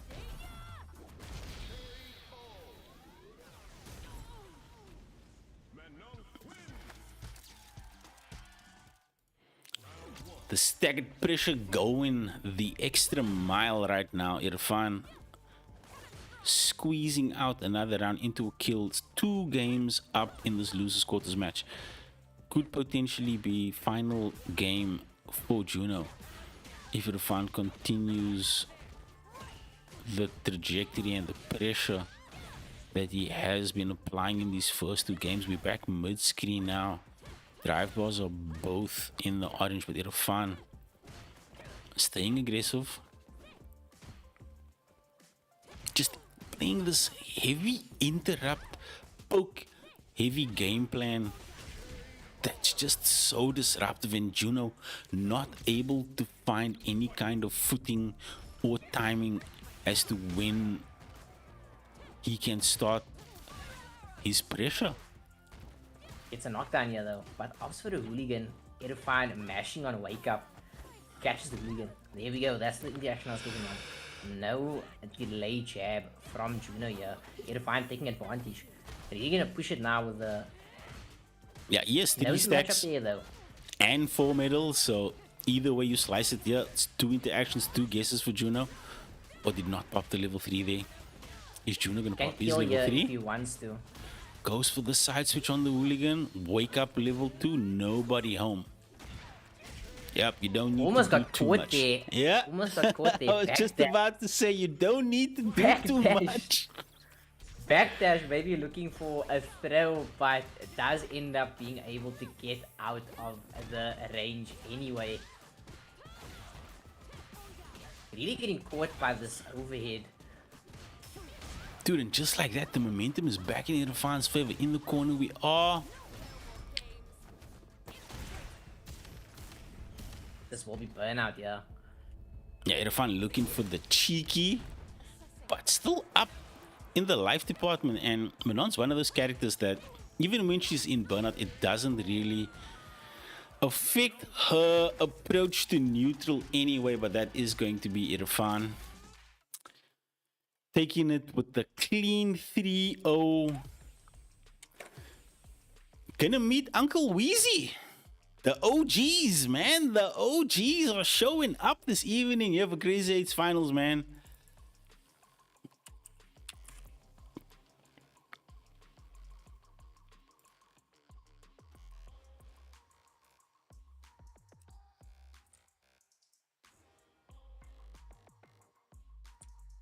Irfan there really showing his knowledge. Yep, of you his are playing opponent. now, Uncle Weezy. Finally showing his knowledge of his opponent, noticing where Juno does know the matchup and where he doesn't, punishing him for the fact that he's not stopping the target combo pressure, and acknowledging that Juno really struggling with his DPs and his anti-airs this evening, doing a lot of jump-ins, getting a lot of mileage off of that. One of the things that really stuck out to me in that matchup is that Juno really wasn't able to get his game plan going. Irfan was just doing a really good job of playing this disruptive, poke heavy neutral. I'm gonna walk you down, I'm gonna see what you're going to do, I'm gonna put this into action on screen and see how you respond to it. Just knowledge checking him in certain situations.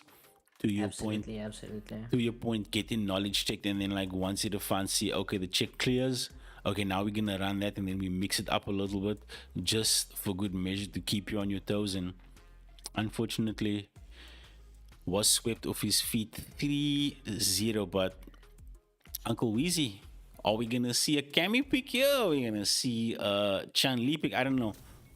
It is the day one. Big waifu energy on the side of Uncle Weezy.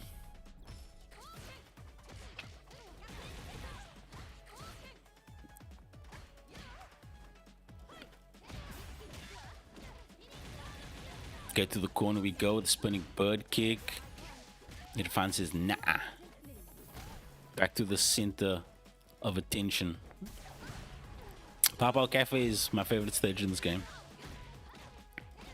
Sagat stage being a close second. We'll need to see what Yasmin brings. There's a lot of nice stages in this game, I feel. Anything that sticks out for you? Like when you look at it and you go like, nah, that's if I have to choose, I'm playing on that stage. This stage for me purely because of nostalgia. The Pow Pow Cafe belongs to Richard Meyer in Fatal Fury 1. Bionic is recruiting via DriveLink. I don't know what that is, Bionic. If you're still in chat, you're gonna need to tell me, bruh. What? It's almost like an announcement that he's like opening a custom room, basically. Oh. So it'll like send to all of his friends. They should be dead here for... Basically letting the homies know you're online. Yeah, I'm online. Let's play some customs.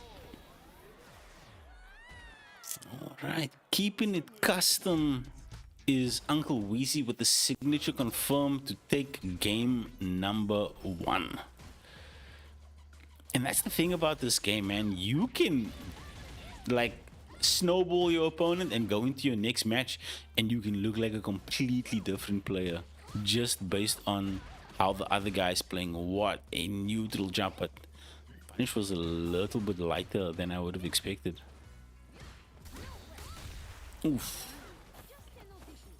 Weezy just opting for space versus Irfan, just allowing Irfan to push forward aggressively and then just waiting, looking for these opportunities where he can punish.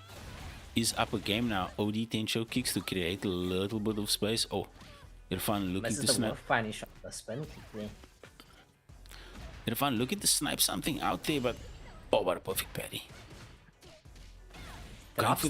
Drops the killing combo though.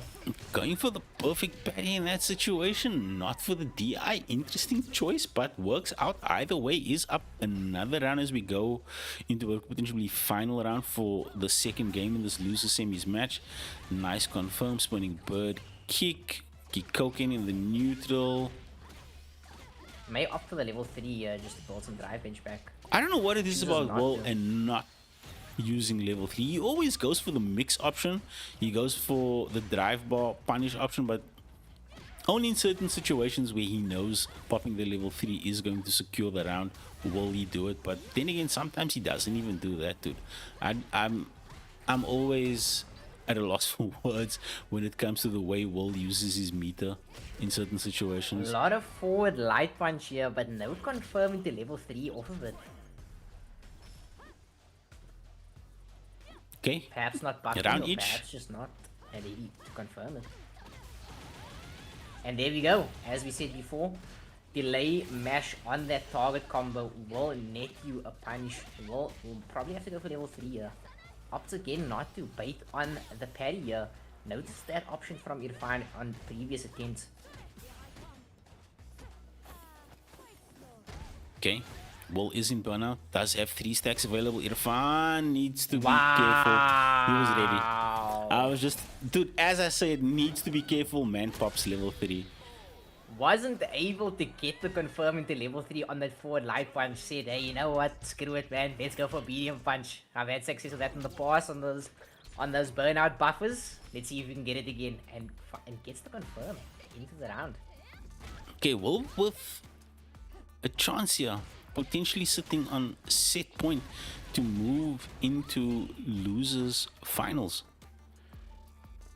We still have our winners finals match to play, which is going to be Murambi versus Laumac. Winner comes down and faces the winner of this one. Well, saying, you know what, Irfan, I know you like to aggressively push forward, but that's exactly what I want you to do. That's exactly where I need you to be.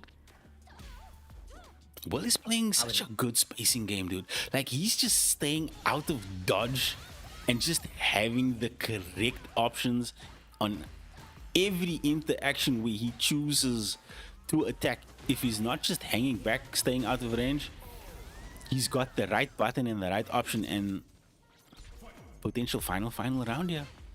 CRZY playing absolutely clean. Irfan not looking like the guy that just watched Juno 3-0. I mean, Walt did say this matchup is horrible for Cammy. Opted not to play into it and just went for the Chun-Li. Clearly knows the matchup very well, knows where to press, what's real, what's fake. Not allowing Irfan to get any gimmicks going. And then again, just Chun-Li's walk speed, man. Solid offense. Will is really just tapping into Chun-Li's bag. Look at her, just dancing at the edge of the screen, and then just a couple of steps, coming forward, weaving back, coming forward, weaving back. And there we go, pop on the level 2. This is gonna burn out. No, we mix. Not quite. But there we go again. Well, knowing the dash up off the command grab is not real. It's -2. It's just mashes. Takes his turn back, not allowing Jeez. to get going. Do we have another game? Is what it is, man. CRZY 3-0. No, I'm not. No, I'm not. No. Okay, it is gonna be winners finals. Lyle Mac, first of his name, versus Murambi. We were saying earlier in the evening that JP is a match that Murambi is comfortable playing into. Snotty doesn't like, but is well versed in it. Yep, doesn't like it, but does play into it well enough, because again, he needs to thread and weave around the pierces and the ghosts.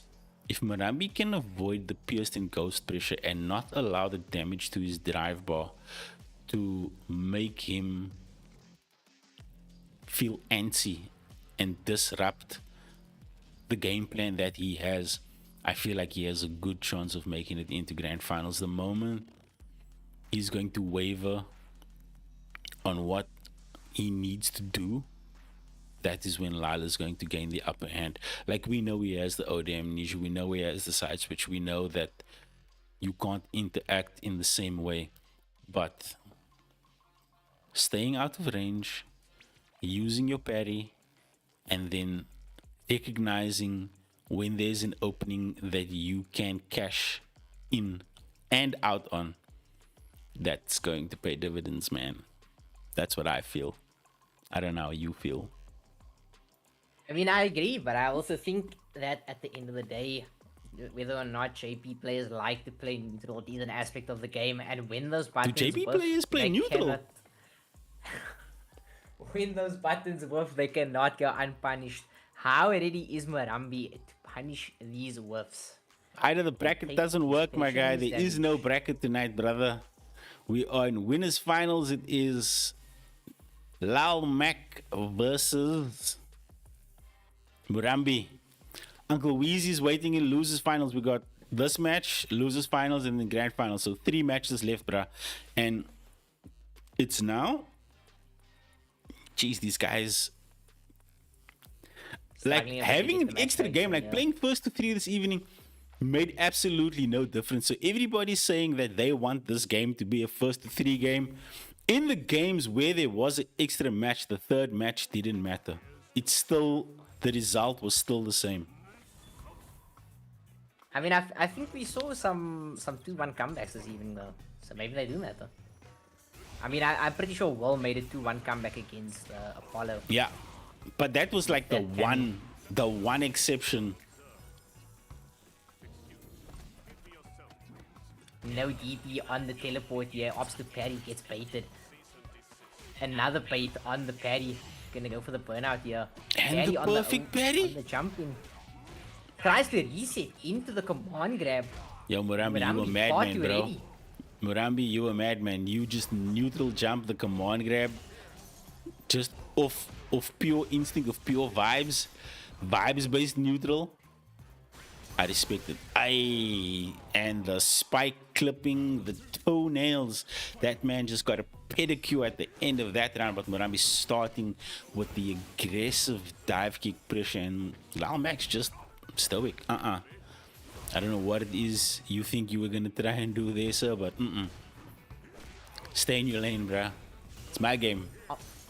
Opting for a lot of these air fireballs here, but it seems that Lyle Mac knows the air fireball far too well, not letting any of them go unpunished. Akuma's air fireball will, in this matchup, I think, if anything, it's more of a delaying his jump arc and changing his jump trajectory in a way that makes his approach a little bit less predictable to JP players.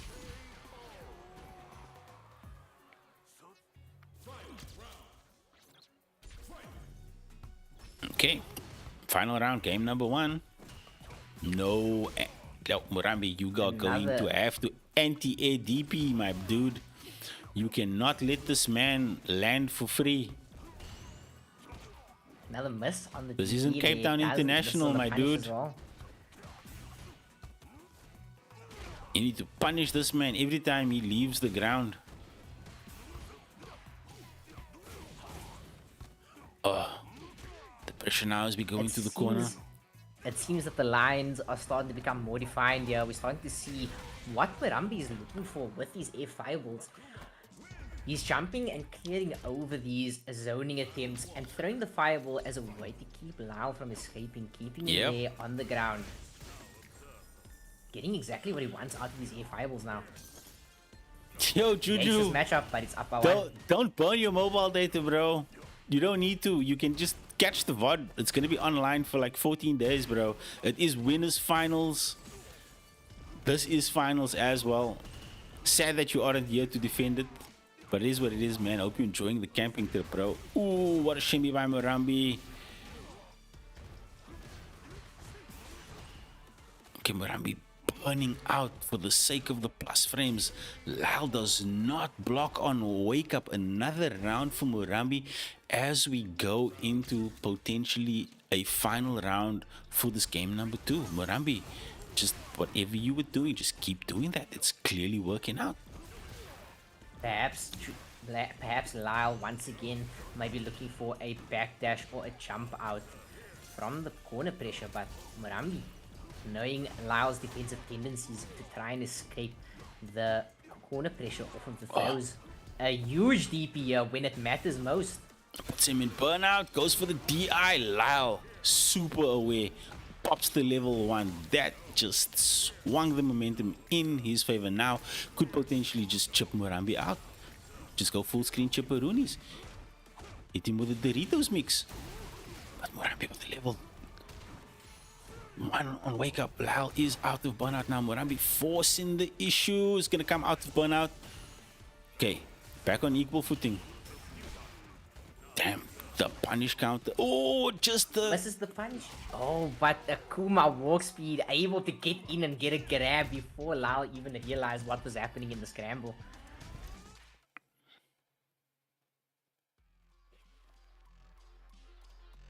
Lyle taking a breather. Drip check.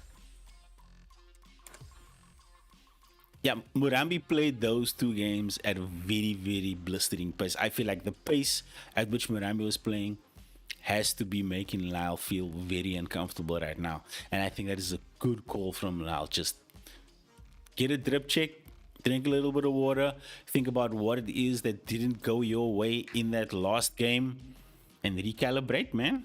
You need to be able to readjust your mental stack after getting run down like that.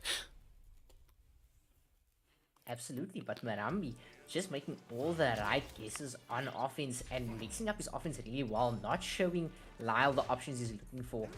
He's looking for throw, trying to jump out.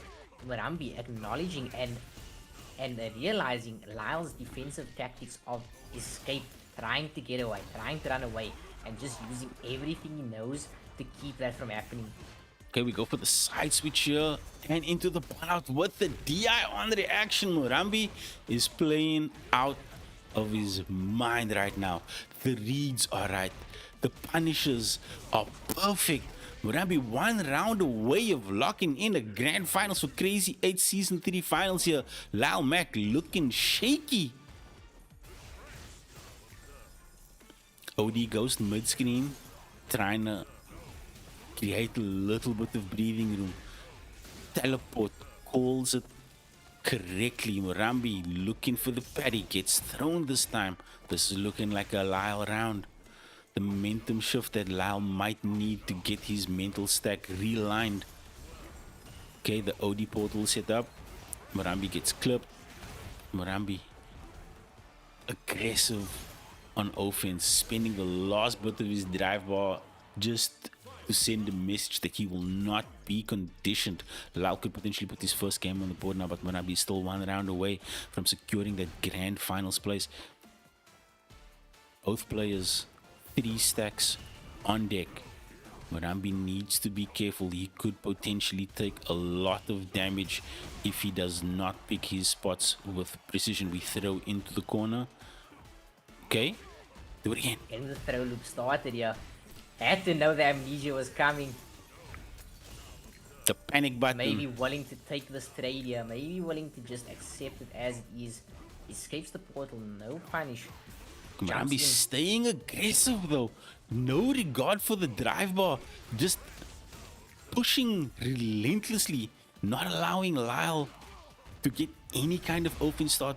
What a punish counter. I like the cheekiness. Murambi was looking for the command grab. Okay, out of burnout. Man, what a full screen confirm. Why does he have that though? I don't know. Why? Oof. Murambi getting antsy now. Yep. Trying to find his way back in. Oh! Gets the finish, that's dead! Staying patient and Lyle overextending. Missing the spacing on the DI punish there. Thought it would reach. Thought it would go right through the air fireball and catch Murambi's recovery on his landing. But the spacing and the timing was off. Lyle making a huge mistake that costs him the game. They're sending him down to the losers bracket. Murambi sitting pretty, waiting in grand finals for what'll either be. It's gonna be Will, Lyle, or Lyle. I don't know, who do you want to run a first to 8 with? JP or Chun-Li? Lord, none of them. That's not the answer I was expecting, but I expected. I'll rather run a first to 8 with unplugging my router. I'll run a first to 8 to that, yeah. I'd rather do that. But listen, chat, before we get to that first to 8, it is going to be losers finals. This is our last first to 3 match for season 3. What a season 3 it has been so far, and this finals is not disappointed. Like, this did not go the way any of us could have anticipated or predicted. A lot of upsets, a lot of surprises. But Uncle Weezy could potentially get his run back. Wait, not potentially. This is the run back. Weezy gets to play the man that put him into the loser side this evening. And Uncle Weezy has been fighting through this losers bracket. We know Will is not a guy to take a loss lying down. He's always a man to get back up with new knowledge and new information, ready to fight again. We'll see if Will has learned anything that can help him in this matchup in the couple weeks that it's been like what, 3-4 weeks since they last played. I think it's been a little bit more, because remember I was writing exams, right? And then after exams, like, we came back with the rebrand. And now we're here. No, Zaid Zendo. It is first to 8. This is Crazy 8's, my guy. There is no resets in Crazy 8's. The last match is a first to 8 match. Winner takes all. $500. Go buy yourself Jasmine or Kasbira or whatever you into. Personally, I like games, so I buy new games. That's why it's called Crazy 8's, man. You guys think it's just called Crazy 8's for no apparent reason? You didn't think that there was any significance to the fact that it's called Crazy 8's? I mean, there wasn't. The first to 8 is a new development.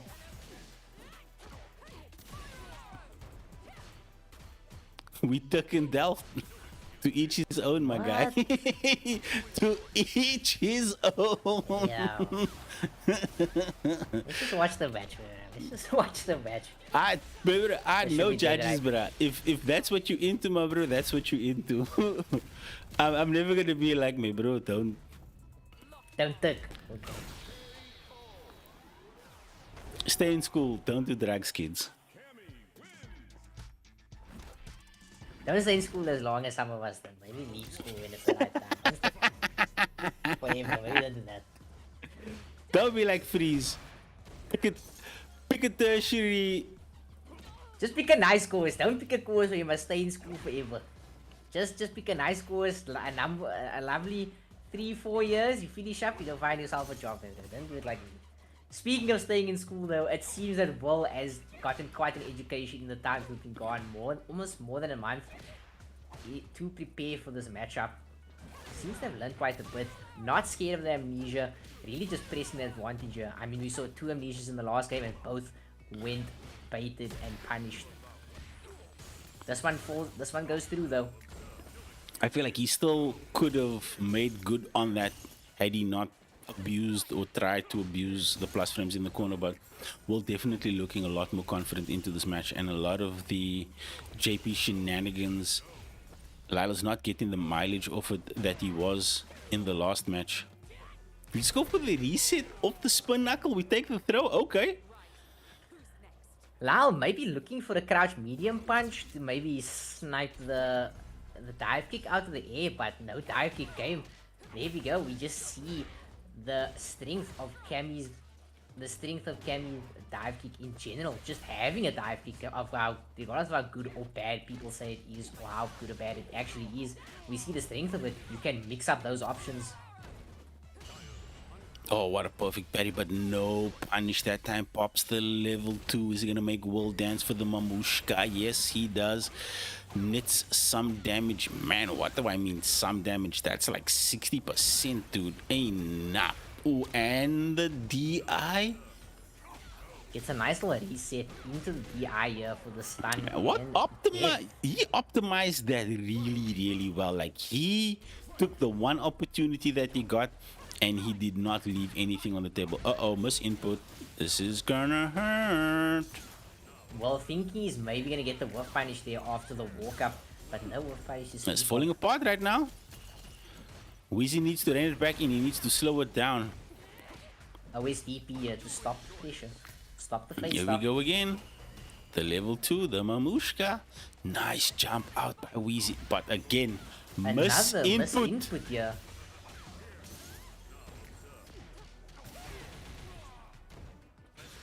Just fighting around the corner. Bait on the level 1. Can kill you with the right combo. Opts to not spend it. Just goes for the stun. Keep it simple. Keep it simple.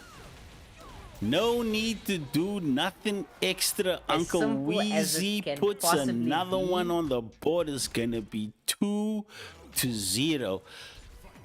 As simple as the combo can possibly be, but I mean, if you ask me, I would have spent the level 3 man. I would have taken any risks against this character. I like sending a message, bro. If the combo can kill, I'm gonna do 1-2 hits into the level 3 just to send a message, just to let you know. Listen, bruh, don't do that. We don't do that here. The only message I'm looking to send is, hey, bruh, I'm not losing this round because I didn't do enough damage, man. I'm spending everything. Yeah. I'm spending everything. No chances taken this side. Yep, you gotta make it rain if the bank account is stacked. But right now, it is Lal Mac trying to get back. Puts it out on the board. Okay. Can he lock it in and put his first game on the board in this losers finals? Weezy is up 2-0 on Lal's side, but usually do not get a punish on that special the hooligan definitely worked, but he did not believe in the punish though. Puts himself in the corner. The hooligan there, I believe he was trying to go for a bait on an amnesia or something, but he got the parry bait, but ended up not being able to get the throw. Maybe he wasn't ready for the parry, looking for the yellow flash of the amnesia. Not able to get the punish. Okay, Lyle looking a little bit antsy because he is potentially could get his drive bar burnt out. Weezy confident in the neutral, not spending any bar of that interaction. Needs one confirm to close it out here. What a block on the overhead. Luigi not looking for any sort of setups or anything here. Oh, Lyle could have killed only it for damage. Okay, this is one touch either side. The perfect patty, but the amnesia is the equalizer that Lyle needed. Ending Will's 7-game win streak. 2-1.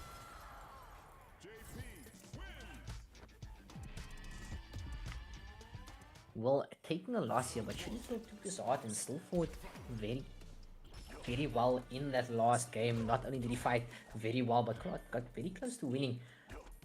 Just stick to the solid game plan that you've got going so far, and I think that this should look very good for you. It's really going to depend on what kind of adjustments Lyle is able to make here. Weezy getting the perfect parry on the spike. And with that perfect parry... No, he went for ODDP that did not land.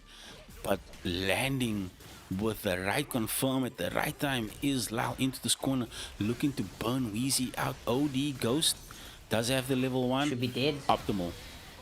Unfortunate for Weezy, they're holding the parry on the portal, maybe trying to bait Lyle into taking the portal and actually teleporting him, but didn't end up getting the drive rush cancel into the DP fast enough. Just getting punished for it. Yeah, Weezy got to confirm it. Somehow reset the neutral. You're not agreeing with his decision making in that instance. Like a lot of times he will go and reset neutral as a way to mix his opponent, but when you're looking to get your offense started, go for the knockdown and then start from there. Nice DP on the jump in. Lyle gets the confirm. Did not believe could have done a nice amount of damage there, but we're back mid-screen. Baits out the amnesia perfectly this time. It is potential final game, final round for Weezy. Lyle still Fate didn't work in his favor last time around, pushing them back to neutral where JP wants to be, but this time around the bait works out perfectly. Gets exactly what he was looking for. Damn, what a Level 3 reaction right on the through level 3. spike. I don't know if I agree with this.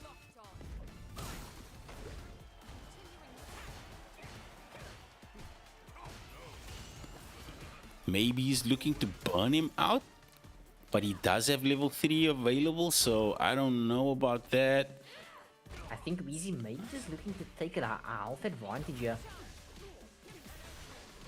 Not the right starter, might not be able to kill here even with the level 1. Okay, it's looking Now, long looking for steady. Lyle. Weezy with the Wake up, perfect BI. KO into Grand Finals 3-1 over Lyle Mac. Revenge. Lyle potentially maybe looking for a drive reversal there instead of a drive impact, but not enough health to survive the crouch heavy punch. Giving Weezy the game. And the set at that.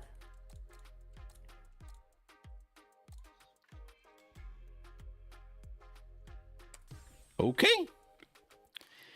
Chat. We've reached the mountaintop. We've made it to the promised land. It is grand finals for Crazy 8's season 3. There are no resets. Winner takes all. First 1 to 8. Murambi versus Uncle Weezy. The Unks are out here, man. But I mean, Lyle was like the... Wow, Lyle was like the only young cat other than Juno that was in this bracket. Everybody else had been like playing Street Fighter longer than they were alive. So the Unks are representing, man. The Unks definitely representing, showing, hey, these young cats are up there, but we still got it. Nothing to sneeze at yet. Maybe in 15 years time, it's time to sneeze at, but that's not our time yet. I mean, hey, the Unks are looking for that 500 rand, man. Yeah, buy school shoes or some book sprit, you know, it's that mid-year, families to feed, it's that mid-year families to reset, you know, the lighties need exam pads, pens, books, pencil, crayons, you know, that first year's raucous. Yeah, My bro, I lighties must will pay come water, home and tell me, electricity. Daddy, I need new school shoes. I'm like, my bro, what did you do with school shoes? Don't you know that school shoes must last you a whole year, bro? What do you mean? But I used to lose my stuff like every second day, bro. Yo, I come home. Yo, man, you need dog bag. Yo, man, you do this. Yo, man, you do that.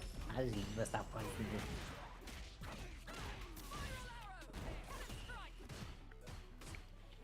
But Not in losing we a step go. right now is Uncle Weezy, dude. He is right back in there. What a loser's run by Weezy, though.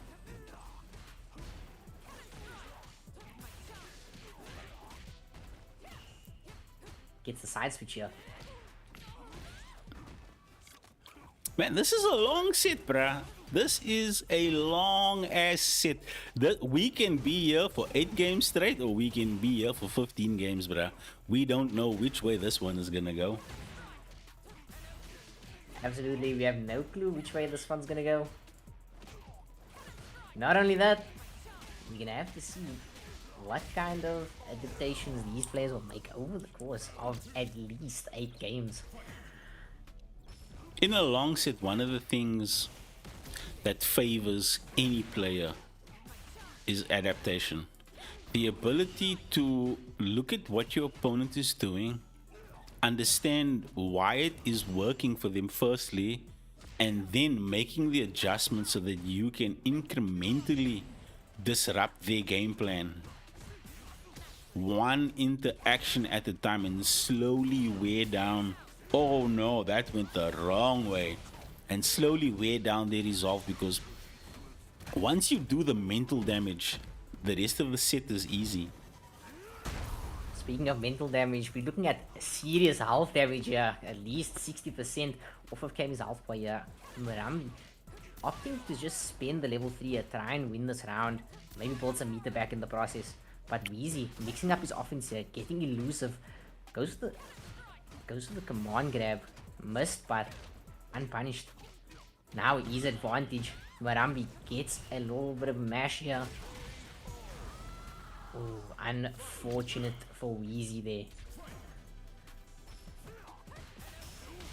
No whiff punish on the forward heavy punch. Murambi taking his advantage now.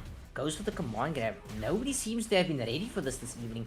Dude, Murambi's been using that so unconventionally, and he's been getting so much mileage of it because it's a move in Akuma's kit that people aren't mindfully aware of, that oh yeah, he has access to that as well. Like, Akuma really is the Shoto above all Shotos. He's got a command grab, air fireball, dive kick. He's got side switch options. He's got the damage. Like, the only downside, oh no, he's too ready. Way too ready, and with the CA that's definitely gonna kill, especially against Akuma. He is way too ready. Weezy game That's number the first game on the 1. board.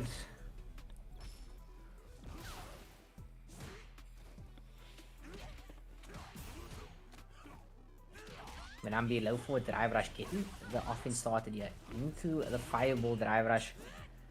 But managed to get the DP on the ball, attempting to dive kick over it. Tries to bait out DP there from Murambi. But Murambi, lesson learned, he knows the ranges now.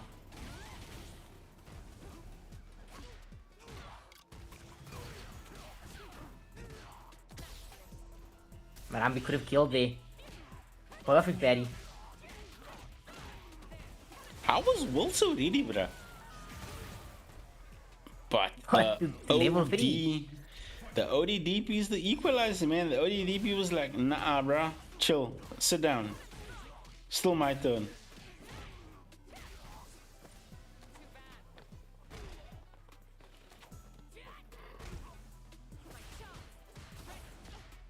Pushing to the corner now. Opts for the command grab again. Right over the fireball. And now we get this game pressure started. Stealing his turn back. Huge DP. Round heavily in Will's favor now.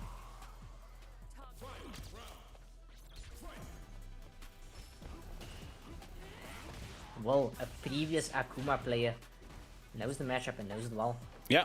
Will is one of those people that you can't shenanigan him when it comes to characters. Like once he's learned a matchup and once he's played a character, there's just certain things that he's not going to respect. And right now, disrespectful on that interaction takes the damage, could potentially take game number 2. This is looking long for Marabi. He is in burnout, does have the CA available, but when you get down to that portion of health, the last thing you're thinking of is, if anything suspicious might happen, I'm ready with a level 3, but damn, talking about ready. OD. Well, you know what they say. Talk about ready. OD, get off me. World game number 2. Spin knuckle through the fireball into the corner. Yo, unintentional. Well, you know what they say, 5 shame, fool me once, shame on me, fool me twice. It's gonna be shame on you and your whole family. Yo, some other whole family, bro. That is wow. Murambi again, dude. Like these rounds are going by so fast, and like when Murambi like wipes his eye, like he just blinked and like gets the dirt out of his eye, he's like down to his last 10%, 5% health, dude. Weezy is just playing at such an aggressive pace, and Murambi is just allowing this man to rock. Yeah, I mean, absolutely. Wall just knows exactly what's going on here.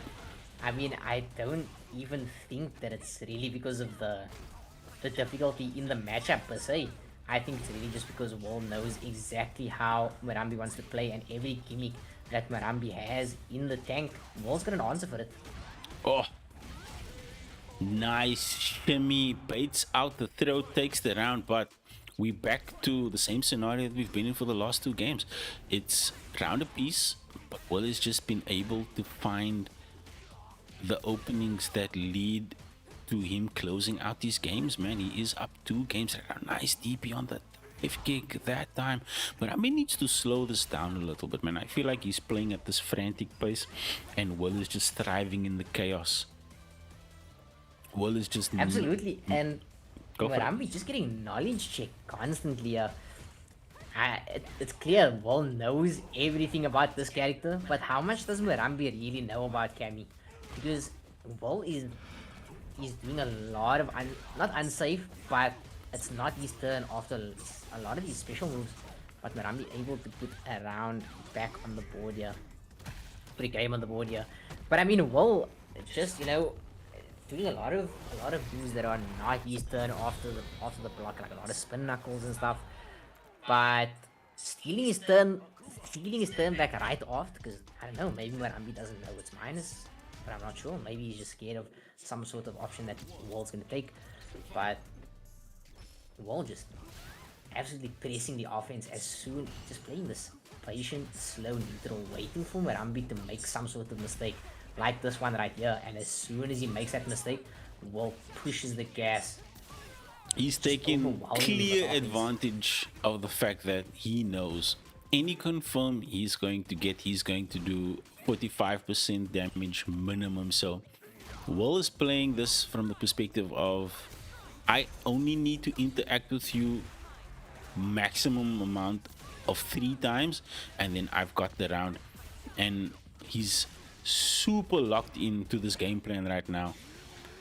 Element Flame level 2, nobody home. Maybe a miss input. I don't know about that one, Murambi. I think maybe looking for some sort of button from Will there to take his turn back after the soft knockdown in the air. But Will just with a forward walk on the baits out the meter and the round. But Murambi getting really dangerous with these DPs on the dive kicks. And we know that Will is one to bait with dive kicks, so we'll have to see if that is an option that is in Will's mind. But Will catching Murambi with the air to air here into the EX dive kick, goes right into level 3, opting for the burnout here. Really scary, dangerous position for Murambi here. Burnout definitely working in Will's favor. Ball with the mash on the plus frames from Murambi, expecting maybe like a walk up into back throw. Murambi Will not allowing any of it, and there we see the baits are starting to come through now. Even though the baits even though the baits were not working necessarily, they're working in the background. Now Murambi has to think about the fact that, hey, I am willing to bait you.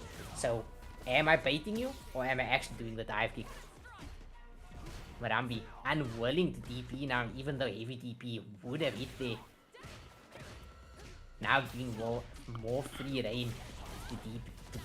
Murambi needs to do a little bit of a mental reset. Yeah, he's down 3 games to 1, so he's only actually down 2 games. This is a first to 8 set, so there's a lot of room for adaptation, and he's not slowing the game down. He's playing the game at world pace, and he's becoming frantic, scrambly, and forcing his offense, whereas he should just be layering his offense, man. Just allow Will to come to him, just play a little bit of a stronger defense, and then also just start introducing a little bit of work punishment. Start punishing the dive kicks. Oof, not your turn. But I'm tired of the offense now. Sending him back out with a level 2. I don't know how much I agree with that spin though. Now Murambi very low on super gauge. And whoa, people on health here. Oof. Usually in a situation like this, you know, you're up around. Any confirm you get into super is gonna kill, but Murambi does end up getting the confirm that will kill regardless of how much super he has. That's the thing about Akuma. Akuma, when we get into that last 30-40% range of the health, Akuma is one of the characters that can close out around better than, I'd say, 70% of the cost. There are very few characters that can close out around better than he, and I think that's what Murambi needs to do. Murambi needs to start adapting his game plan to perhaps a more death by 1,000 cuts interaction until we get to this portion of the health bar, and then just closing it out in the same way that he did. I feel like that's a good strategy to go for. Oh, just a little bit short off the wall splat. Needs to be careful now. One touch situation. The overhead confirms Murambi is up another round. It is 2-2, not 3-2. My bad. Clicking the wrong buttons here, chat. Nice with punishment ball. Gonna push Murambi to the corner here. Not able to get close enough for the combo, but still is able to push him to the corner. Damn, that recovered so fast. I legit thought Murambi was going to be able to get a punish I off think that after stand the heavy. recovery from the Air5, he was like too high up, so he couldn't get to the ground in time.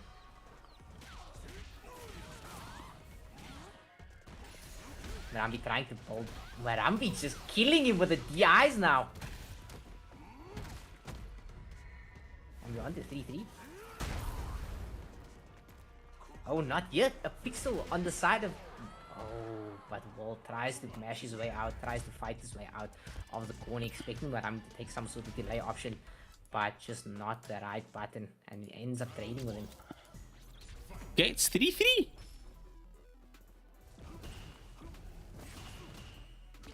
Fireblaze is saying the Opa's reactions are too crisp. Murambi playing like a young man. You guys, we need to check Murambi's D-pad. Is Murambi a stick player or a pad player? I think he plays pad. Damn. That clean on pad? I apologize, Murambi. I was not familiar with your game, bro. Didn't know you had it like that. Murambi pushing to the corner now, starting his offense. Well, in with a dive kick. Nice punish on the hooligan. The tap. Oh, we bait out the TPs. This is dead. Don't need to do too much. Counter hit damage on Akuma. Nah, he got those. He got those.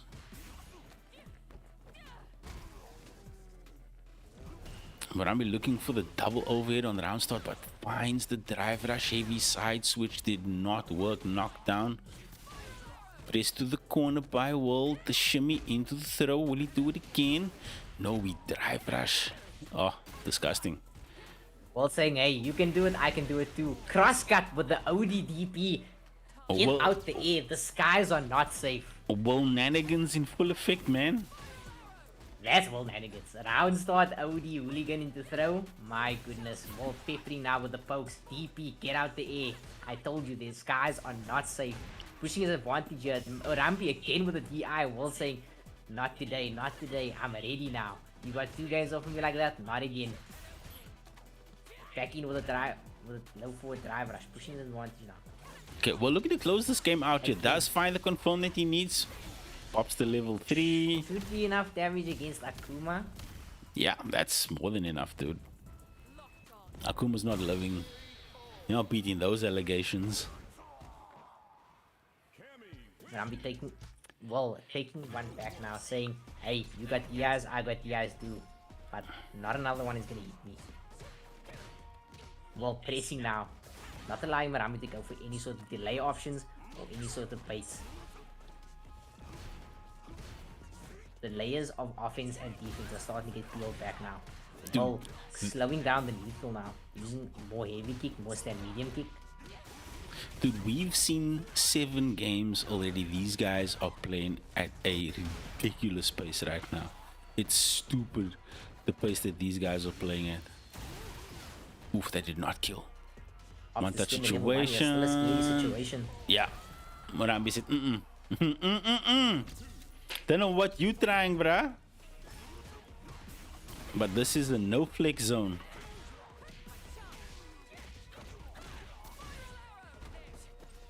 Spiral arrow. Gets the bait on the parry again.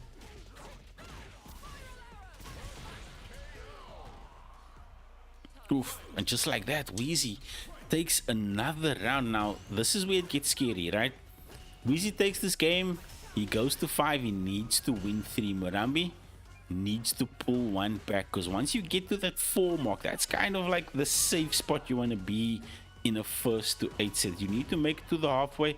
You sort of give yourself a little bit of a buffer to then maybe drop a game or 2 and not feel like you're too far out of it right now.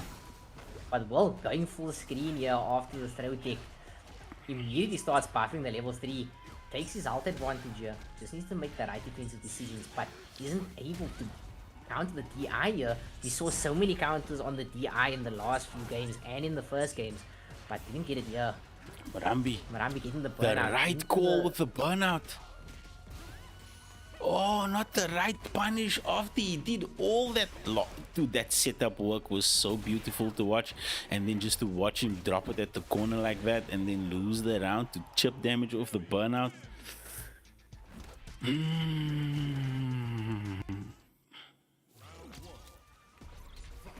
Well, really blistering the pace now. That's been Will's game plan from the jump.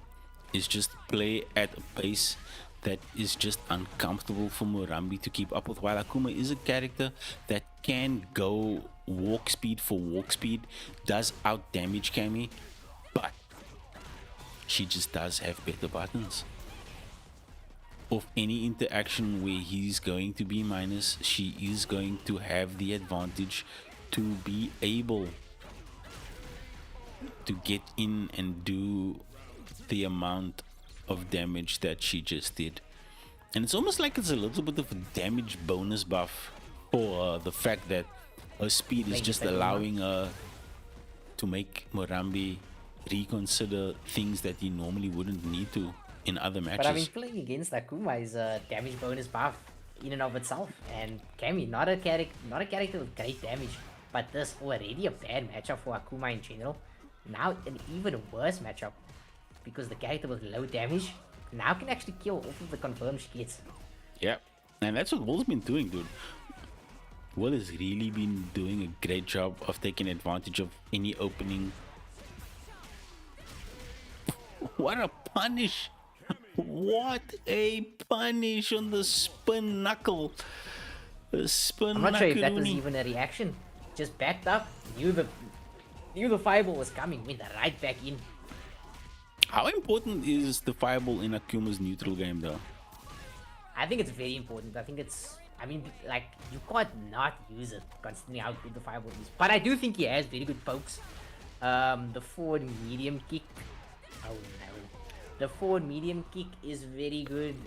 His crouch medium kick is decent as well. His stand heavy punch is amazing. Yeah, I think he just has some very good neutral patterns.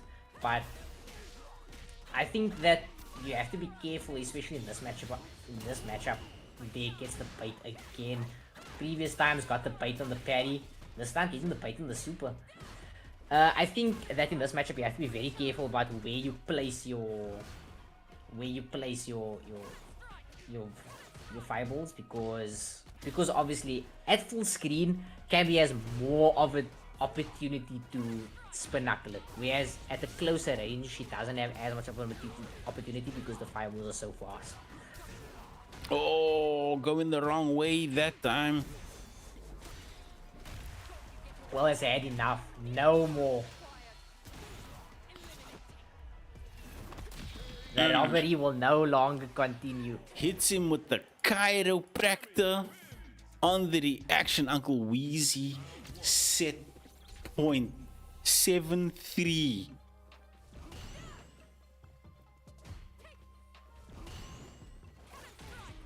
Well, perfect parry these fireballs now. Like I said, a huge part of this game of the set is going to be how well can Will deal with these fireballs. Can he perfect parry them? Can he get around them? Can he get the right jump-ins? And it seems that he does have perfect parries.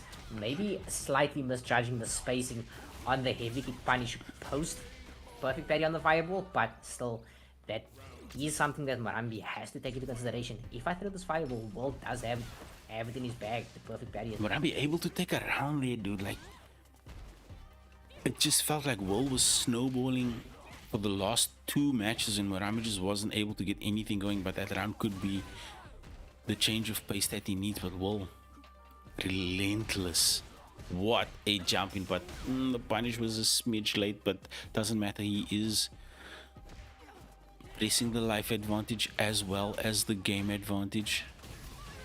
Maybe didn't recognize in that moment that he was going to punish the fireball and opts for the jumping into dive to cancel anyway.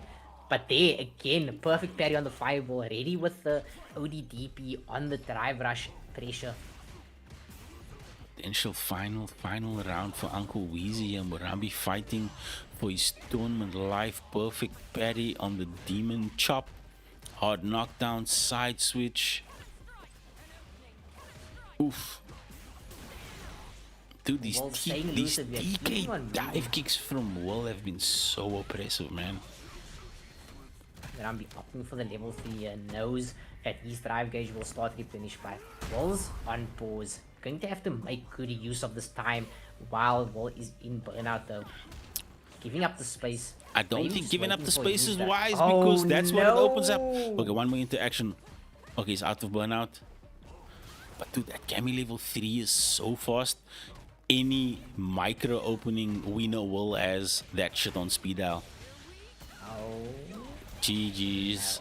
Shake Absolutely my ready. hand. Shows Murambi, I know the matchup all too well. You will not even flip out of the corner, nor will you bait my DP. I've got the air to airs locked and loaded. And ends up pulling that one out right at the end. Take the game and take the set as a whole. That is 8-3. Man, Will ran it from loser's side. Did not drop but a single set to make it into grand finals. Dropped 3 games, which is technically a reset, but he also did win 3 games straight before Murambi was able to put that 3 on the board. So by traditional standards, Will would have reset and won regardless of, pardon me, the current scoreline. Good games. Absolutely. Indeed. So chat, that is the end of season 3 and we close the chapter on another amazing season for our local Street Fighter 16.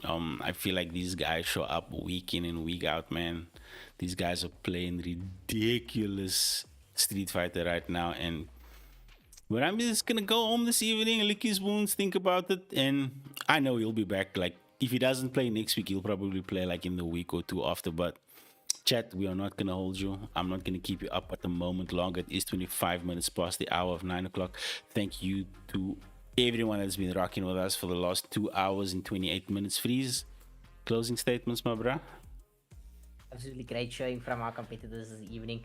I mean, I will say, before stream, I said Will was taking it. Just so it's out he there. did. He did. Write my prediction down like a magician, pull it out the hat now. I said Will was taking it.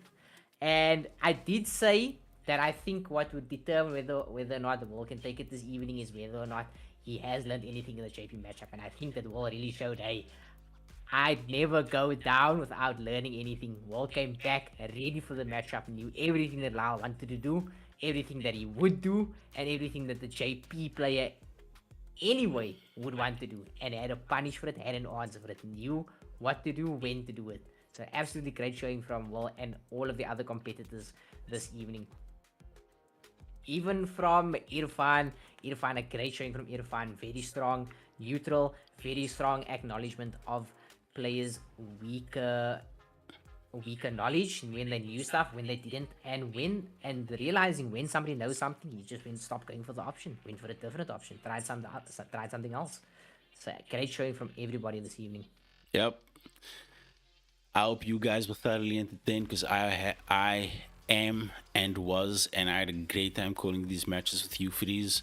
But yeah, next week we are back out here fun as again. Fun as always. We hit the reset button. We enter into season 4 for 2026.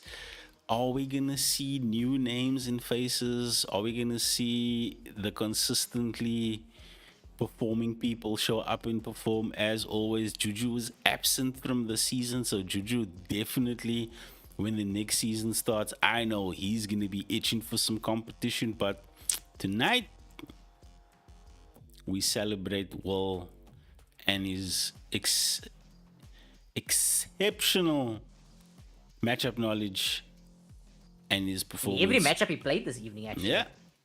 Yeah. And also just knowing when to switch characters. Like, Cameo wasn't working, switch to Chun-Li. Chun-Li into certain matchups. Okay, this matchup, nah, Cammy. Like, the work that he's been putting in the meantime, between time, definitely playing off well. I don't know who's running into him in the next World Warrior bracket, but you guys have a problem on your hands. But chat, that's going to be it from me and Freeze. We appreciate y'all. See you guys tomorrow night for some Thursday night bragging rights. We going off script a little bit. There'll be no regular crazy 8's as per schedule, so we keeping it fresh. Some first to 10 action. We haven't done that in a while, so yeah. I think we've got a Street Fighter 6 set confirmed. We've got a Tekken 8 set confirmed, and then I think we also have a Guilty Gear Strive set confirmed. So yeah, we're going to be doing a little bit of game hopping tomorrow night. First to 10 action character lot. And you, please keep it locked here on Run the Set, the new home of South African online fighting games. Have a lekker rest of your Wednesday. See you guys tomorrow. Safety boots.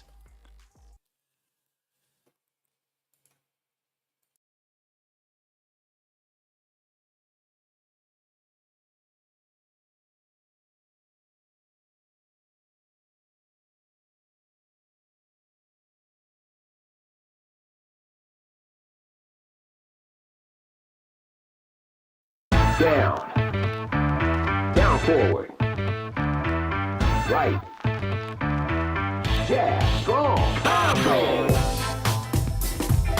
Let me show you something. But remember. Oh yes, I remember that. Short. Roundhouse. Rush jab. Sweep.